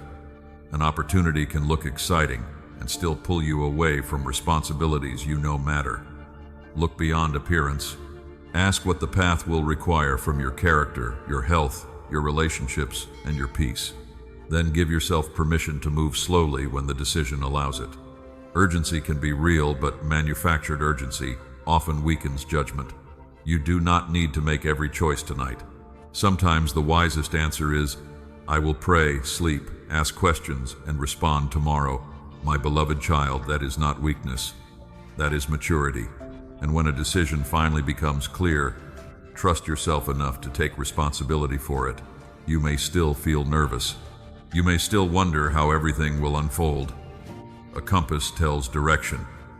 It does not remove every hill from the road. I will walk with you through those hills. But there is another burden you have been carrying that can distort even good discernment. You keep trying to make sure nothing ever goes wrong. You keep trying to manage every person, every outcome, every possibility, and every future consequence. My beloved child, no inner compass can give you control over everything. It was never meant to. It is meant to help you walk wisely while trusting me with what remains beyond your hands. That is where I want to take you next. You have learned how to discern your direction. Now we must talk about the weight of trying to control the entire journey, and how much lighter your life can become when you finally surrender what you were never meant to carry alone. My beloved child, you have learned to seek direction without demanding control, and now I want to speak to the weight that still sits on your shoulders. You have been trying to carry too much, not only your responsibilities, other people, other outcomes, other futures. You wake up thinking about what could go wrong before the day has even begun. You try to solve problems that have not happened yet. My beloved child, this is not strength. This is strain. You have convinced yourself that if you think hard enough, work long enough, plan carefully enough, and stay alert enough, you can keep everything from falling apart. But you were never given that kind of power. You cannot control every response. You cannot make another person choose wisdom. You cannot guarantee what your job will look like next year. You cannot protect everyone you love from every painful experience. You cannot hold tomorrow together with your thoughts. My beloved child, I am not asking you to become careless. Responsibility still matters. Planning still matters. Keeping your word matters. Surrender is not an excuse to avoid what belongs in your hands. Surrender is knowing where your hands end. That is the difference. You can prepare for a difficult conversation without trying to control the other person's reaction. You can make a budget without believing numbers alone can give you peace. You can care deeply for your family without becoming responsible for every adult decision they make. You can work with excellence without making your job the foundation of your identity. My beloved child, some of your exhaustion comes from crossing that line again and again. You keep picking up what belongs to someone else. You keep trying to predict every possible problem so nothing can surprise you. You keep carrying imagined emergencies as though they were already real. Then you wonder why your mind never rests. Come closer. Set some of that weight down. Think about Moses. He reached a point where the burden of leading people became more than one person could wisely carry. He needed help. He needed others to share responsibility. My beloved child, needing help did not make him weak. It made the work sustainable. You need to remember that. There are things you should delegate. Things you should ask someone trustworthy to help you carry. You do not have to prove your worth by becoming the person who never needs support. That performance has already cost you enough. Maybe you became strong early because life required it. Maybe your family depended on you. Maybe you learned that asking for help felt dangerous because help was not always available. I understand why independence became important to you. But what protects you in one season can become a prison in another. My beloved child, self-sufficiency can look impressive while quietly starving your heart. You become the one everyone calls, but you call no one. You listen to everyone's problems, but you rarely admit your own. Then at night, when nobody needs anything from you, the weight finally catches up. You stare at the ceiling and try to calculate your way into peace. What if the money runs short? What if your child makes a decision you cannot repair? My beloved child, your mind keeps asking questions that no human being can answer in advance. This is where surrender becomes necessary. Not dramatic surrender, daily surrender. You can say, I have done what is mine to do today. I have spoken honestly. I have prepared responsibly. I have asked for wisdom. I have taken the next step. Now I release what I cannot control. Surrender is often practiced, not completed in one emotional moment.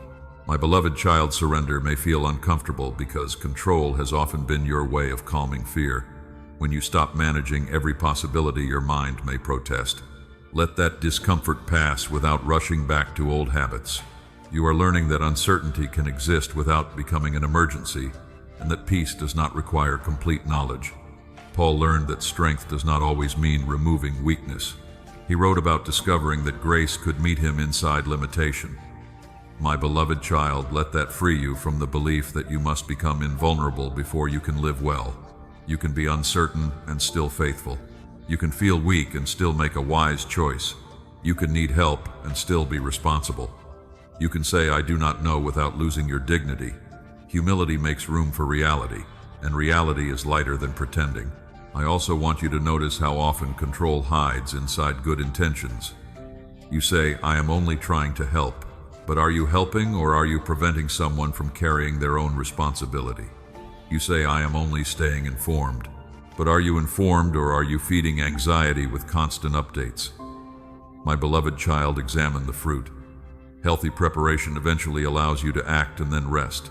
Control keeps asking for one more check, one more search, one more message, one more refresh of the news, one more attempt to predict what happens next. But busyness is not always progress.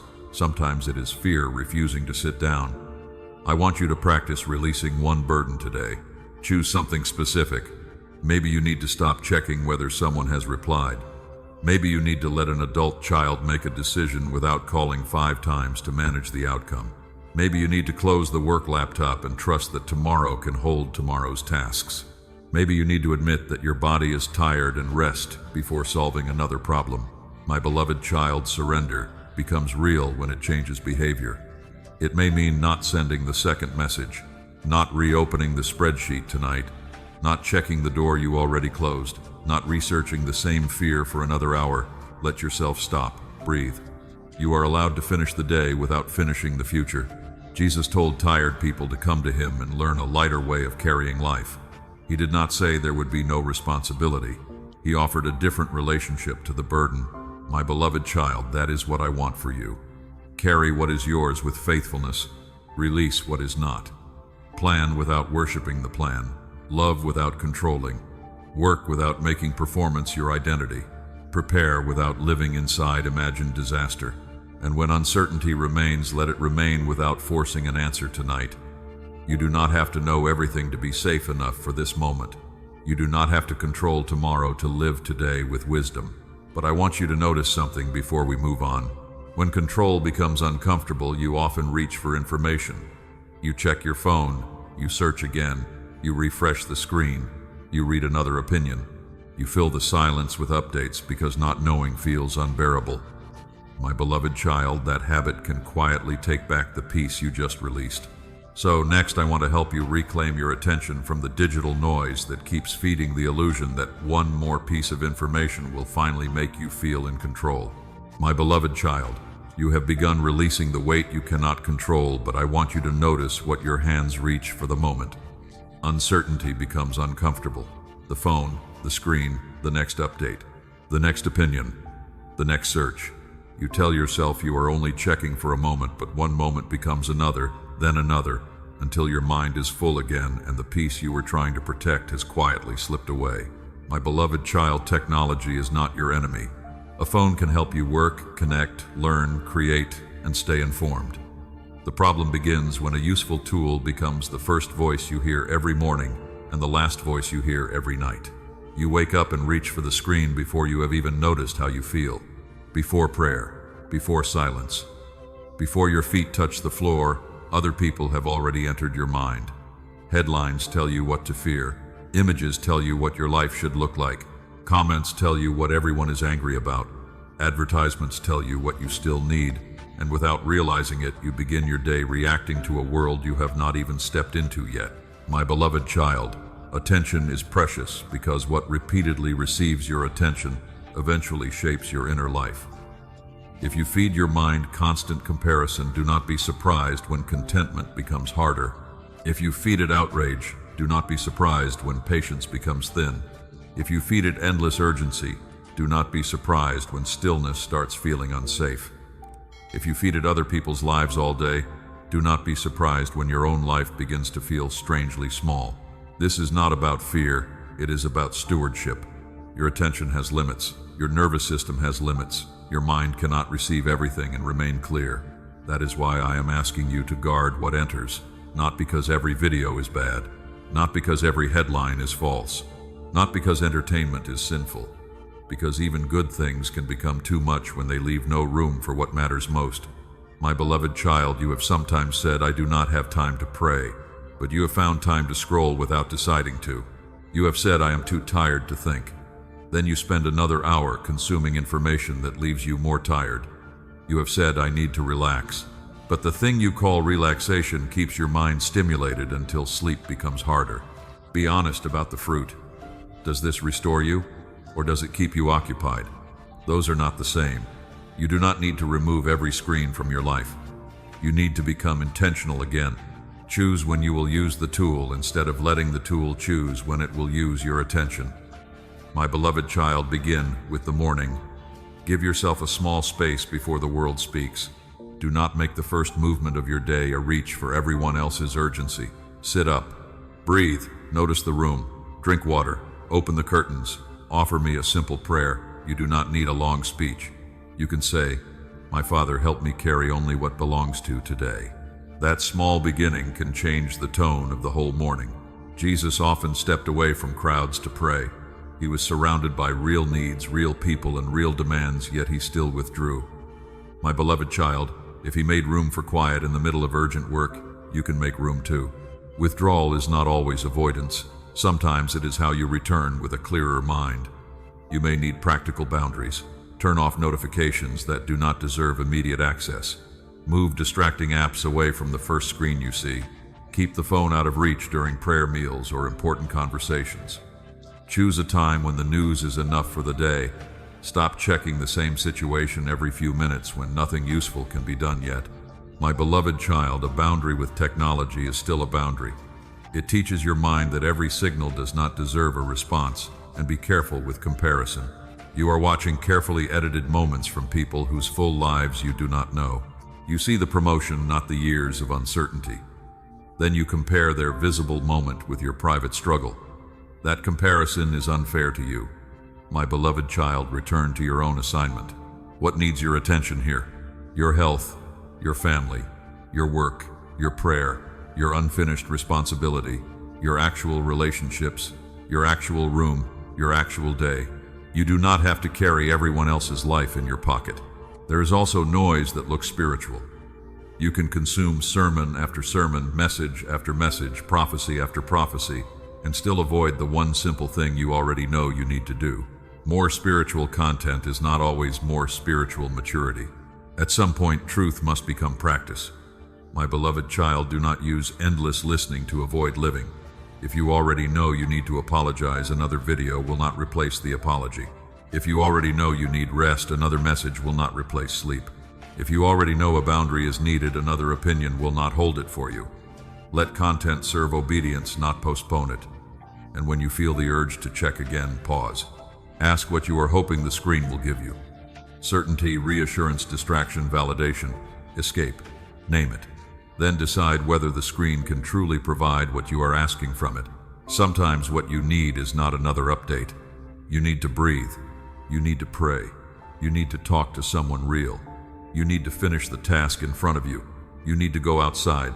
You need to let uncertainty exist without feeding it. My beloved child, reclaiming attention will feel strange at first. Your hand may reach for the phone automatically. Silence may feel longer. You may notice how restless your mind has become. Do not shame yourself. You are retraining a habit. Start small. Protect the first part of your morning. Protect meals. Protect the last quiet part of the evening.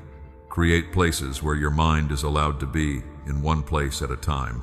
You do not need constant stimulation to be alive. You need presence. And as your attention returns, you may begin seeing your life differently. A closed door may no longer feel like an emergency. You need to research, chase, explain, or force open. A rejection may become something you can sit with before deciding what it means. An unanswered message may stop controlling the whole evening. My beloved child, quiet attention makes room for perspective. That matters because the next thing we need to talk about is what you do when a door closes. You have often chased what moved away because silence made you anxious. Now that you are learning to protect your attention, I want to teach you how to stop running after every closed door and how to respond with wisdom when a path no longer opens. My beloved child, now that you are learning to protect your attention, I want you to notice what happens inside you when something does not open. A message goes unanswered. A relationship changes. An opportunity disappears. A plan you prayed over does not unfold the way you expected. Your first instinct may be to chase, to explain, to force, to search for another way around the obstacle. My beloved child, sometimes persistence is wise. Sometimes a door needs patience, preparation, courage, or another attempt. But sometimes a closed path is asking you to stop pushing long enough to see what the situation is teaching you. That is where discernment matters. Not every closed door means punishment. Not every closed door means failure. And not every closed door should automatically be called a supernatural act of protection. Sometimes people make choices you cannot control. Sometimes timing changes. Sometimes an opportunity was never as healthy as it looked. Sometimes you were not ready. Sometimes the answer is simply no. My beloved child, you do not need to invent certainty where you do not have it. You can still trust me while admitting that you do not fully understand why something ended. That kind of faith is quieter. It says, I do not know what this means yet, but I will not destroy my peace trying to force an answer. You have done that before. You kept knocking after the conversation had become one-sided. You kept returning to an opportunity that required you to betray your limits. You kept trying to prove your value to people who had already shown you how little room they had for your growth. You kept asking how to make something work when the question may have been whether it should keep having this much power over you. My beloved child, stop measuring your worth by what opens. An open door does not automatically prove that you are favored. A closed door does not automatically prove that you are rejected. Your value is not decided by an employer, a relationship, an invitation, a contract, or another person's response.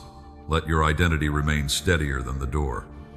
Paul once wanted to travel in one direction, but his plans changed, and he was redirected. He did not have the whole map before he moved again. My beloved child, let that remind you that guidance can include interruption. A changed plan does not always mean your journey is broken. You may need to adjust. You may need to grieve. You may need to learn. You may need to wait. You may need to choose another road. But you do not have to turn every blocked path into a personal verdict. Sometimes the healthiest response to a closed door is simply to stop standing in front of it. Step back. Breathe. Ask what is available. Ask what responsibility is yours now. Ask what the experience revealed about your motives, your expectations, your boundaries, or your preparation. My beloved child, rejection can teach without defining you. Maybe the job did not happen, but the process showed you that your skills need strengthening. Maybe the relationship ended, but the ending revealed how often you had been abandoning yourself to keep peace. Maybe the plan failed, but you discovered that your schedule had no margin and your body was already asking for rest.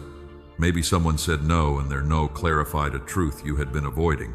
There can be wisdom inside disappointment, without needing to pretend the disappointment was easy. My beloved child, you are allowed to grieve what did not happen.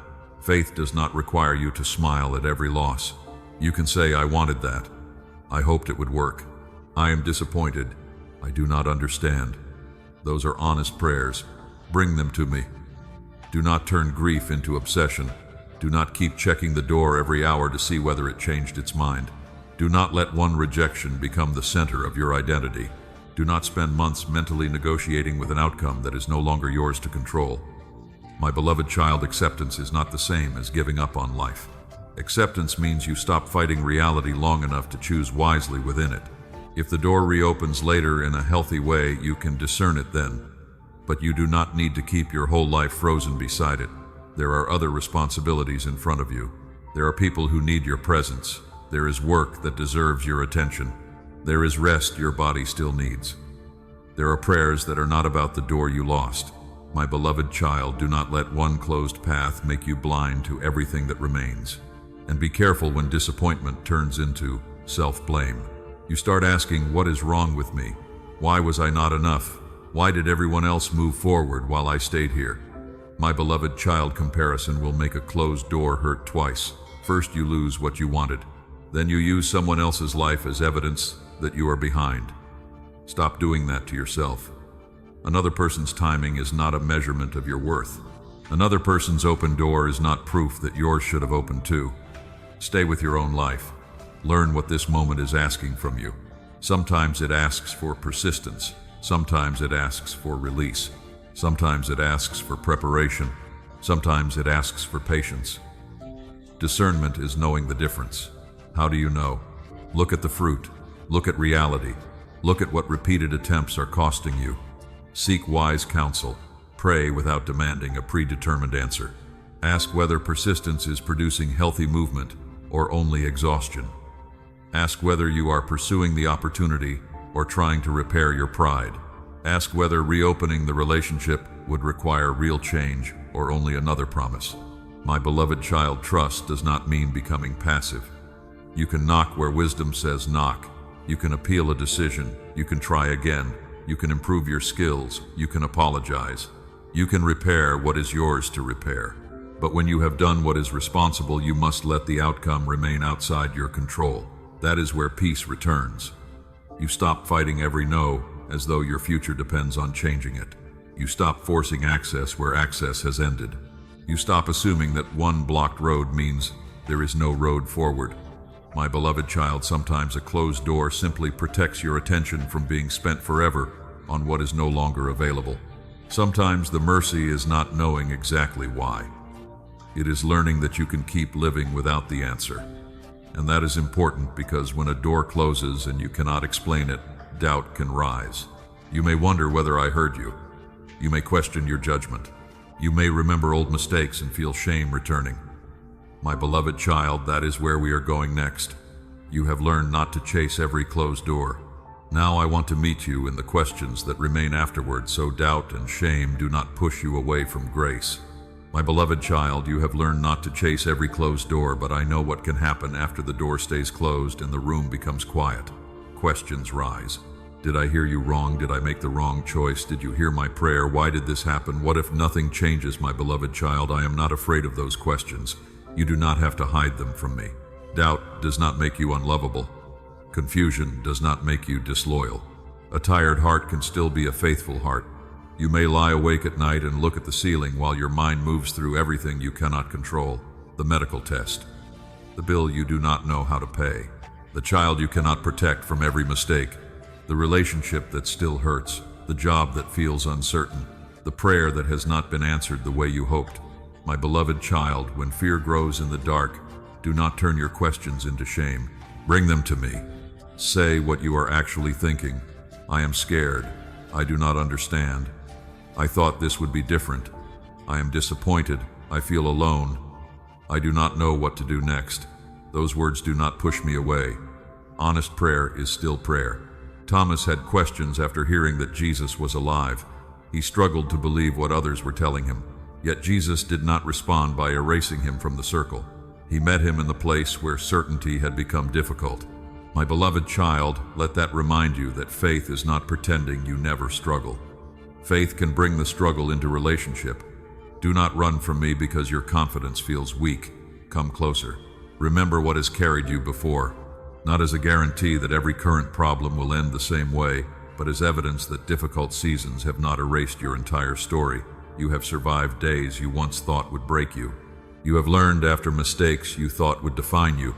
You have found strength after losses you did not choose. You have been helped by people you did not expect. You have seen clarity come after confusion. My beloved child, let memory become support, not fantasy. Do not force yourself to predict a perfect ending. You do not need to know how everything will resolve before you can take the next faithful step. Doubt often becomes dangerous when it isolates you. You stop praying because you think you should have stronger faith. You stop talking to trustworthy people because you feel embarrassed by your fear. You pretend you are fine while your thoughts become heavier. My beloved child, do not do that. Bring the question into light. Ask for prayer. Ask for counsel. Speak with someone mature enough to listen without giving you a shallow answer. Read scripture slowly enough to hear its honesty. The Psalms contain praise, but they also contain questions, grief, waiting, anger, and longing. You are not required to manufacture certainty to come near me. And sometimes doubt is followed by another weight, shame. You remember what you did. You lost your temper. You spoke harshly. You returned to a habit you thought you had left. You became jealous. You lied because telling the truth felt embarrassing. You ignored a boundary you had promised to keep. Then you pulled away from me because you felt dirty. My beloved child, shame tells you to hide until you have punished yourself enough to deserve connection again. That is not grace. Repentance does not mean pretending the mistake was small. Repentance tells the truth. I was wrong. I hurt someone. I chose what I knew was unhealthy. I need forgiveness. I need to repair what I can. I need to turn around. That honesty is not humiliation. It is the doorway back into alignment. Peter failed publicly when fear led him to deny Jesus, yet failure did not become the final word over his life. Restoration still required truth, but truth was followed by renewed purpose. My beloved child, I want you to understand the difference between conviction and condemnation. Conviction points clearly. This was wrong. Make it right where you can. Change direction. Condemnation becomes vague and total. You are terrible. You never change. You ruin everything. There is no point trying again. My beloved child, one voice leads toward responsibility. The other leads toward hiding. Choose the path that tells the truth and still allows movement. If you owe an apology, make it without defending yourself. If you broke trust, understand that rebuilding may take time. If you return to an old habit, look honestly at what opened the door. Were you lonely, exhausted, angry, overwhelmed? Did you remove the support that was helping you stay steady? Learn from the moment instead of turning it into an identity. My beloved child, grace does not mean consequences disappear. Someone may still need space. A relationship may still require repair. A financial mistake may still need a plan. A harmful word may still need accountability. But grace means you do not have to destroy yourself while doing the work. You can repair without self-hatred. You can repent without performing misery. You can accept responsibility without deciding that your worst moment is your permanent name. My beloved child, do not confuse immediate relief with complete healing either. Some wounds need time support, repeated choices, and patient repair. You may feel forgiven before you feel restored. You may know the right direction while your emotions are still catching up. Let grace give you room to practice what is true. Tonight, if shame tells you to stay away from prayer, come closer instead. Do not wait until you feel cleaner. Say, "My Father, I failed and I need help to walk differently." Then listen for what responsibility looks like next. Maybe it is an apology. Maybe it is deleting access to the habit again. Maybe it is asking someone to check in on you. Maybe it is replacing secrecy with honesty. Maybe it is sleeping before exhaustion weakens your judgment again. My beloved child, grace becomes practical when it helps you return to truth. And when doubt comes back tomorrow, do the same. Bring it near, test the fear, separate what you know from what you imagine. Take the next responsible step. You do not have to solve every question before you live faithfully. You do not have to become emotionally perfect before you move forward. You are learning to return after doubt, return after failure, return after fear, return after shame. My beloved child, that rhythm will make you steadier than pretending you never struggle. And steadiness matters because life will continue placing moments in front of you where emotion rises quickly, an angry message, a sharp tone, an unexpected bill, a sudden opportunity, a frightening piece of news. The next question is whether those moments will control your reactions. You have brought doubt and shame back into grace. Now I want to teach you how to stay ready, pause before reacting, and keep temporary emotions from taking the steering wheel of your life. My beloved child, you have learned how to return after doubt, after failure, and after shame. Now I want to teach you what comes next. You must also learn to stay ready, not tense, not suspicious, not waiting for disaster. Ready means awake enough to notice what matters, grounded enough to respond wisely, and connected enough to me that one difficult moment does not throw your whole life off course. My beloved child Jesus once spoke about lamps that needed oil before the moment of waiting became urgent. The point was preparation. You do not wait for a crisis to begin building the habits that will help you stand inside it. You do not wait for a difficult conversation to learn self-control. You do not wait for a financial shock to begin practicing wise stewardship. You do not wait for loneliness to decide what kind of access you will allow. You do not wait until your mind is overwhelmed to remember how to become still. Preparation happens in ordinary days. A quiet prayer in the morning, a promise you keep, a boundary you practice before pressure tests it. A few minutes in Scripture before the world fills your attention. A choice to rest before exhaustion starts making decisions for you. My beloved child, readiness often looks boring before it becomes valuable. That is why people neglect it. They want dramatic strength without daily discipline. They want peace during conflict without practicing peace before conflict. They want clarity under pressure without learning how to slow down when life is calm. But character is usually built before it is tested. I want you to live that way. Keep your lamp tended. Keep your heart open. Keep your responsibilities in order. Keep your relationships honest. Keep short accounts when you need to apologize. Do not carry old grudges into tomorrow simply because you are used to them. Do not let unfinished resentment become the baggage you drag into every new room. My beloved child, being ready also means holding your plans with open hands. You can prepare without gripping. You can hope without demanding. You can make plans and still remain willing to adjust when reality changes. An opportunity may appear unexpectedly. A conversation may happen sooner than you thought. A family member may need you. A door may open that requires courage. A door may close that requires acceptance. Readiness does not guarantee that every surprise will be pleasant. It means you are not so emotionally overloaded that every surprise becomes chaos. And this is where I want to speak directly about your reactions. You know how quickly one moment can take over your whole body. A coworker sends a sharp email. Someone you love uses a tone that feels dismissive. A bill arrives that you were not expecting. A text goes unanswered. A plan changes at the last minute. Before you know it, your heart is racing and your mind has already written the worst ending. My beloved child, pause. Do not give the first emotion the final word. Your feelings are real. Honor them, but feelings are not always reliable facts. Anger can tell you that disrespect was intentional when you do not yet know the full story. Fear can tell you that one unexpected expense means financial disaster. Shame can tell you that one mistake erased all your growth. Jealousy can tell you that someone else's success means there is less room for you.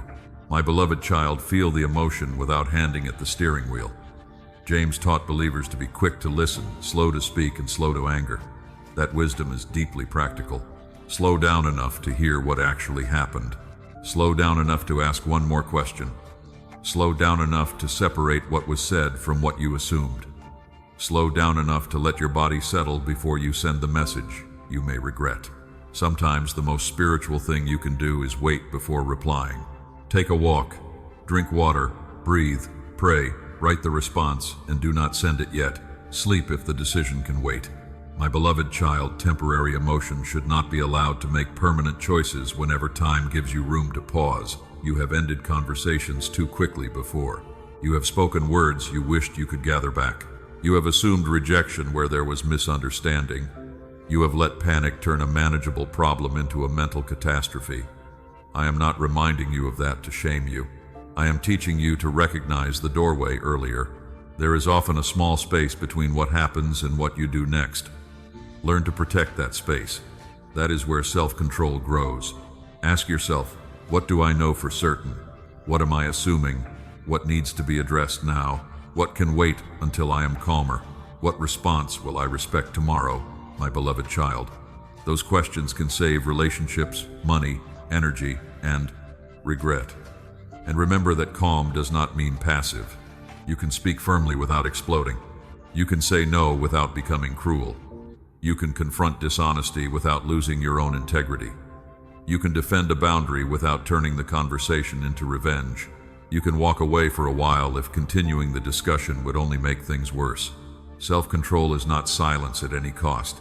It is choosing your response instead of becoming controlled by the moment.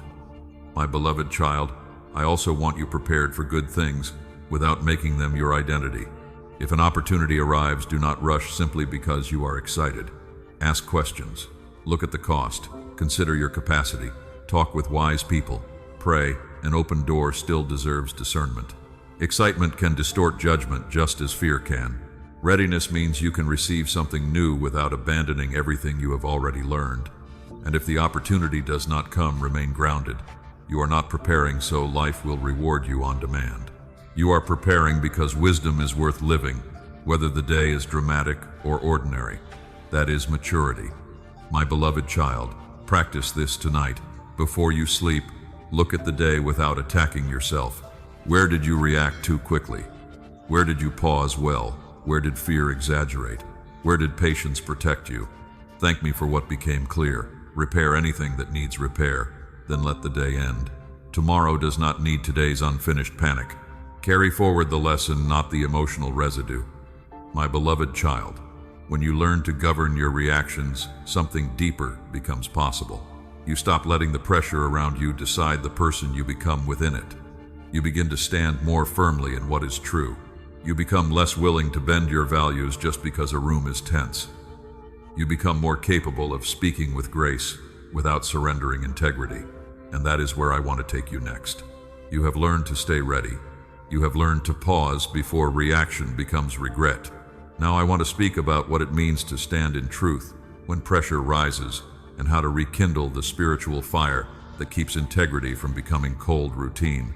My beloved child, you have learned to pause before anger speaks, before fear exaggerates, and before one emotional moment becomes a permanent decision.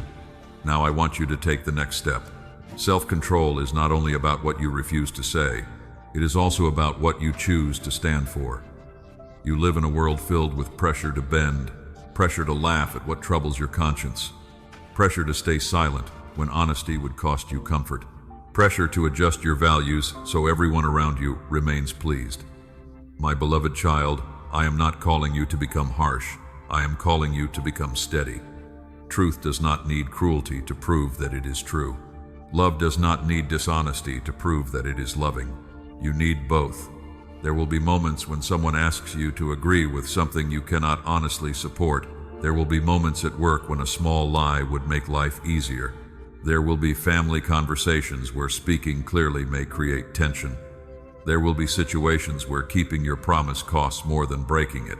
My beloved child, integrity is formed in those moments, not only in public decisions, in ordinary choices, when nobody is watching, when you could exaggerate and nobody would know, when you could shift blame and protect your image, when you could say yes with your mouth while planning to do no with your actions. Jesus taught that your yes should mean yes and your no should mean no. Let your life become that clear. Do not make people guess whether your word can be trusted. If you promise your child something, do what you can to keep it. If you commit to a responsibility, show up. If circumstances change, communicate honestly. If you make a mistake, admit it before pride writes an excuse. My beloved child, small compromises matter because they train the heart. One dishonest shortcut may feel harmless. One piece of gossip may feel entertaining. One hidden exaggeration may seem too small to matter. But repeated compromise slowly teaches you to stop noticing the distance between what you believe and how you live. That distance becomes exhausting. You begin managing appearances instead of living honestly. I want better for you. Think about Daniel. He lived under pressure from a culture that did not share his convictions yet. He did not need to become loud, bitter, or reckless to remain faithful. He carried conviction with consistency. My beloved child, let that picture guide you. You do not need to fight every person who disagrees with you. You do not need to turn every difference into a battle. You can remain respectful and still refuse to betray what you know is right. Speak truth with grace. Listen before answering. Choose words that clarify instead of humiliate. If correction is needed, give it without enjoying another person's embarrassment. If you must say no, let the no be clean. If you must stand alone, do not let loneliness turn your firmness into contempt. My beloved child, Truth without love can become a weapon. Love without truth can become permission for harm. I want your life to hold both together. This is also where authenticity becomes powerful. They notice when someone speaks about humility but must always be right. My beloved child, your life will speak before your mouth does. Let your integrity become part of your witness, not perfection, consistency. A willingness to repair quickly. A willingness to tell the truth when lying would protect your pride. A willingness to treat people with dignity even when you disagree. A willingness to walk away from profit if the price is your conscience. But I want to show you another danger. You can become disciplined on the outside while slowly becoming cold inside. You can keep the rules and lose the fire. You can attend church, listen to messages, say familiar prayers, and still realize that your heart has become distant. My beloved child, do not panic if you recognize that. Notice it. Maybe prayer has become something you rush through before sleep. Maybe scripture has become information instead of nourishment. Maybe you once cared deeply about people who were hurting, but now compassion feels inconvenient. Maybe your faith has become a routine you maintain rather than a relationship you live. I am not saying this to shame you. I am inviting you back. Fire is not always loud emotion. Do not confuse spiritual life with constant excitement. There will be quiet seasons. There will be tired seasons. There will be days when prayer feels ordinary. Faithfulness still matters there.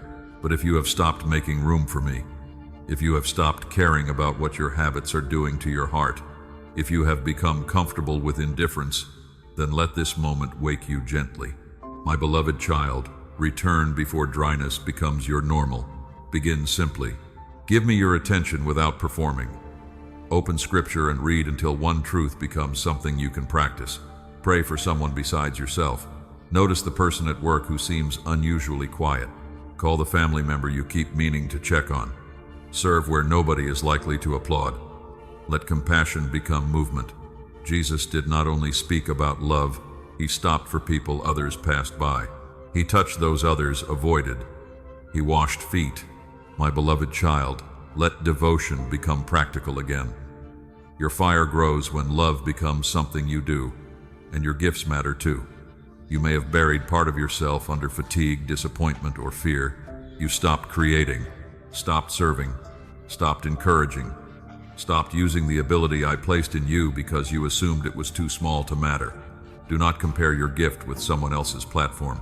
Use what is in your hands. A listening ear, a steady presence, a skill that solves a real problem, a word of encouragement spoken at the right time, a meal prepared, a task done with excellence. My beloved child, fire does not always look like a crowd. Sometimes it looks like faithfulness in a quiet room. Let your heart become warm again through prayer, truth, service, gratitude, and honest connection. Do not wait for a dramatic feeling before you begin. Begin and let feeling follow when it comes. Stand in truth. Keep your word. Refuse the compromise that keeps asking for a smaller version of you. But stay tender, stay teachable, stay compassionate, stay close to me. My beloved child, this is how integrity avoids becoming cold religion and passion avoids becoming empty emotion. Truth gives your fire direction. Love gives your truth a human face. And now we are nearing the final part of this journey. You have learned to listen, discern, act, release, return, and stand. Next, I want to show you how to steward the life in front of you with courage. Your time, your health, your resources, your family patterns, your work, your influence. My beloved child, the final step is not simply feeling awake. It is living awake, using what has been entrusted to you with wisdom, purpose, and a heart that remains ready for what each new day requires. My beloved child, you have learned to stand in truth without letting your heart grow cold. You have begun to pray again, to serve again, to let compassion move your hands, instead of living only inside your thoughts. Now I want you to take everything we have walked through and bring it into the life already in front of you. Your time, your body, your money, your work, your family, your gifts, your attention. These are not separate from your spiritual life. They are part of it. My beloved child, stewardship begins when you stop treating ordinary days like they are disposable, but your life is being built inside these ordinary hours. Do not wait for a dramatic assignment before becoming faithful with what is already in your hands. Jesus spoke about servants entrusted with different amounts, and the point was not comparison. The question was what each person did with what had been given. My beloved child, look at what has been given to you. Start there. Your time is not unlimited, but I do not say that to make you afraid. I say it to help you become present. Do not spend the whole week wishing for the weekend. Do not spend the whole year waiting for a future version of your life before you begin living wisely. Rest when you need rest. Call the person you keep meaning to call. Do the work with care. My beloved child, faithfulness often looks ordinary. You have felt fear when the numbers look tight. You have compared yourself with people who seem to have more. You have been tempted to spend for appearance, comfort, or quick relief. I am not asking you to pretend money does not matter. So steward what you have with honesty. Know what is coming in. Know what is going out. Reduce what keeps pulling you deeper into stress. Ask for help when you need it. Give generously when you are able, not because generosity purchases favor, but because open hands remember that money is a tool, not a master. My beloved child, stewardship also includes your body. You cannot keep treating exhaustion like proof of commitment. Your body is not a machine you can punish indefinitely and still expect clear thinking, patient relationships, and steady faith. Go to bed when you know you need sleep. Put the phone down. Make the appointment you have delayed. My beloved child, caring for your body is not selfish when it helps you show up with greater wisdom and strength. And look at your work. You do not have to love every task to do it with integrity. Do not waste your energy performing for applause. Do what is yours to do well. Treat people with dignity. Refuse gossip when the room becomes cruel. Speak honestly without trying to dominate. Let your work become one place where your character is visible. My beloved child, then look at your family patterns. Some of you have watched anger pass from one generation to another. You have seen silence used instead of honest conversation. You have seen money handled through fear. You have seen addiction, avoidance, control, resentment, or broken trust repeated until everyone began calling it normal. You are not required to repeat what you inherited, but change does not happen because you make one dramatic declaration. It happens through repeated choices. When anger rises, pause before speaking. When fear says, hide the problem, tell the truth. When pride says, never apologize, repair quickly. When chaos says, spend without thinking, slow down and make a plan. My beloved child, one healthier response may not transform an entire family overnight, but it can change what you contribute to the pattern. Your children, relatives, friends, and younger people around you may learn as much from how you repair mistakes as from what you teach with words. Build a legacy of honesty, patience, responsibility, prayer, and courage. And remember that your life was never meant to shrink into a private project of comfort. You have gifts that can serve someone. You have experiences that can make you more compassionate. You have skills that can solve problems. You have a voice that can encourage. You have time that can be shared. My beloved child, seek first what is good, true, loving, and worthy of my kingdom. That does not mean abandoning your career, house goals, or plans. It means those things stop sitting on the throne. Success becomes something you steward rather than something you worship. Not only how can I get more, ask what can I build that is useful? Where can I bring peace instead of adding noise? What responsibility have I been avoiding? What gift have I kept buried because I was afraid it was too small? My beloved child, community matters here too. Do not isolate yourself and call it independence. Find people who help you remember truth when your mind becomes tired. Be that kind of person for someone else. You need honest connection. And when small frustrations come, use them as practice. A delayed meeting, a rude driver, a difficult customer, a plan that changes, a child who tests your patience. These moments may seem insignificant, but they train the way you respond when pressure becomes heavier. Build resilience before the storm, not by pretending nothing affects you, by practicing truth, patience, prayer, boundaries, and perspective in smaller moments. My beloved child, there may still be nights when fear wakes you. You may think about the medical result, the job, the bill, your child, the future. Do not turn those fears into prophecies. Breathe. Name what is real. Separate what you know from what you imagine. Pray. Reach for help when you need it. Take the next responsible step when morning comes. Courage is not feeling nothing. Courage is moving wisely, while fear is still learning to loosen its grip. And now look back at the road we have traveled. You learned to hear the warning without panic. You traced where peace was leaving. You stopped calling small things harmless. You guarded your inner life. You listened to weariness. You stopped demanding bigger signs. You turned conviction into decisions. You made room for quiet. You recognized changing seasons. You stopped delaying. You tested voices. You released regret. You built discernment. You surrendered control. You reclaimed attention. You accepted closed doors. You brought doubt and shame back into grace. You learned to govern reactions. You rekindled truth and fire. My beloved child, now live it. Do not leave this journey as information. Choose one faithful step. One thing you will do differently tomorrow, then let tonight become quiet. You do not need to solve your entire future before you sleep. Place what you cannot control into my hands. Receive the peace available for this moment. Walk forward awake, humble, responsible, compassionate, and brave. I am not calling you into panic. I am calling you into presence, not into perfection, into faithfulness. My beloved child, steward the life in front of you. Love well. Tell the truth. Rest when needed. Serve where you can. Keep learning. Keep returning. And when tomorrow arrives, meet it one faithful step at a time. Amen.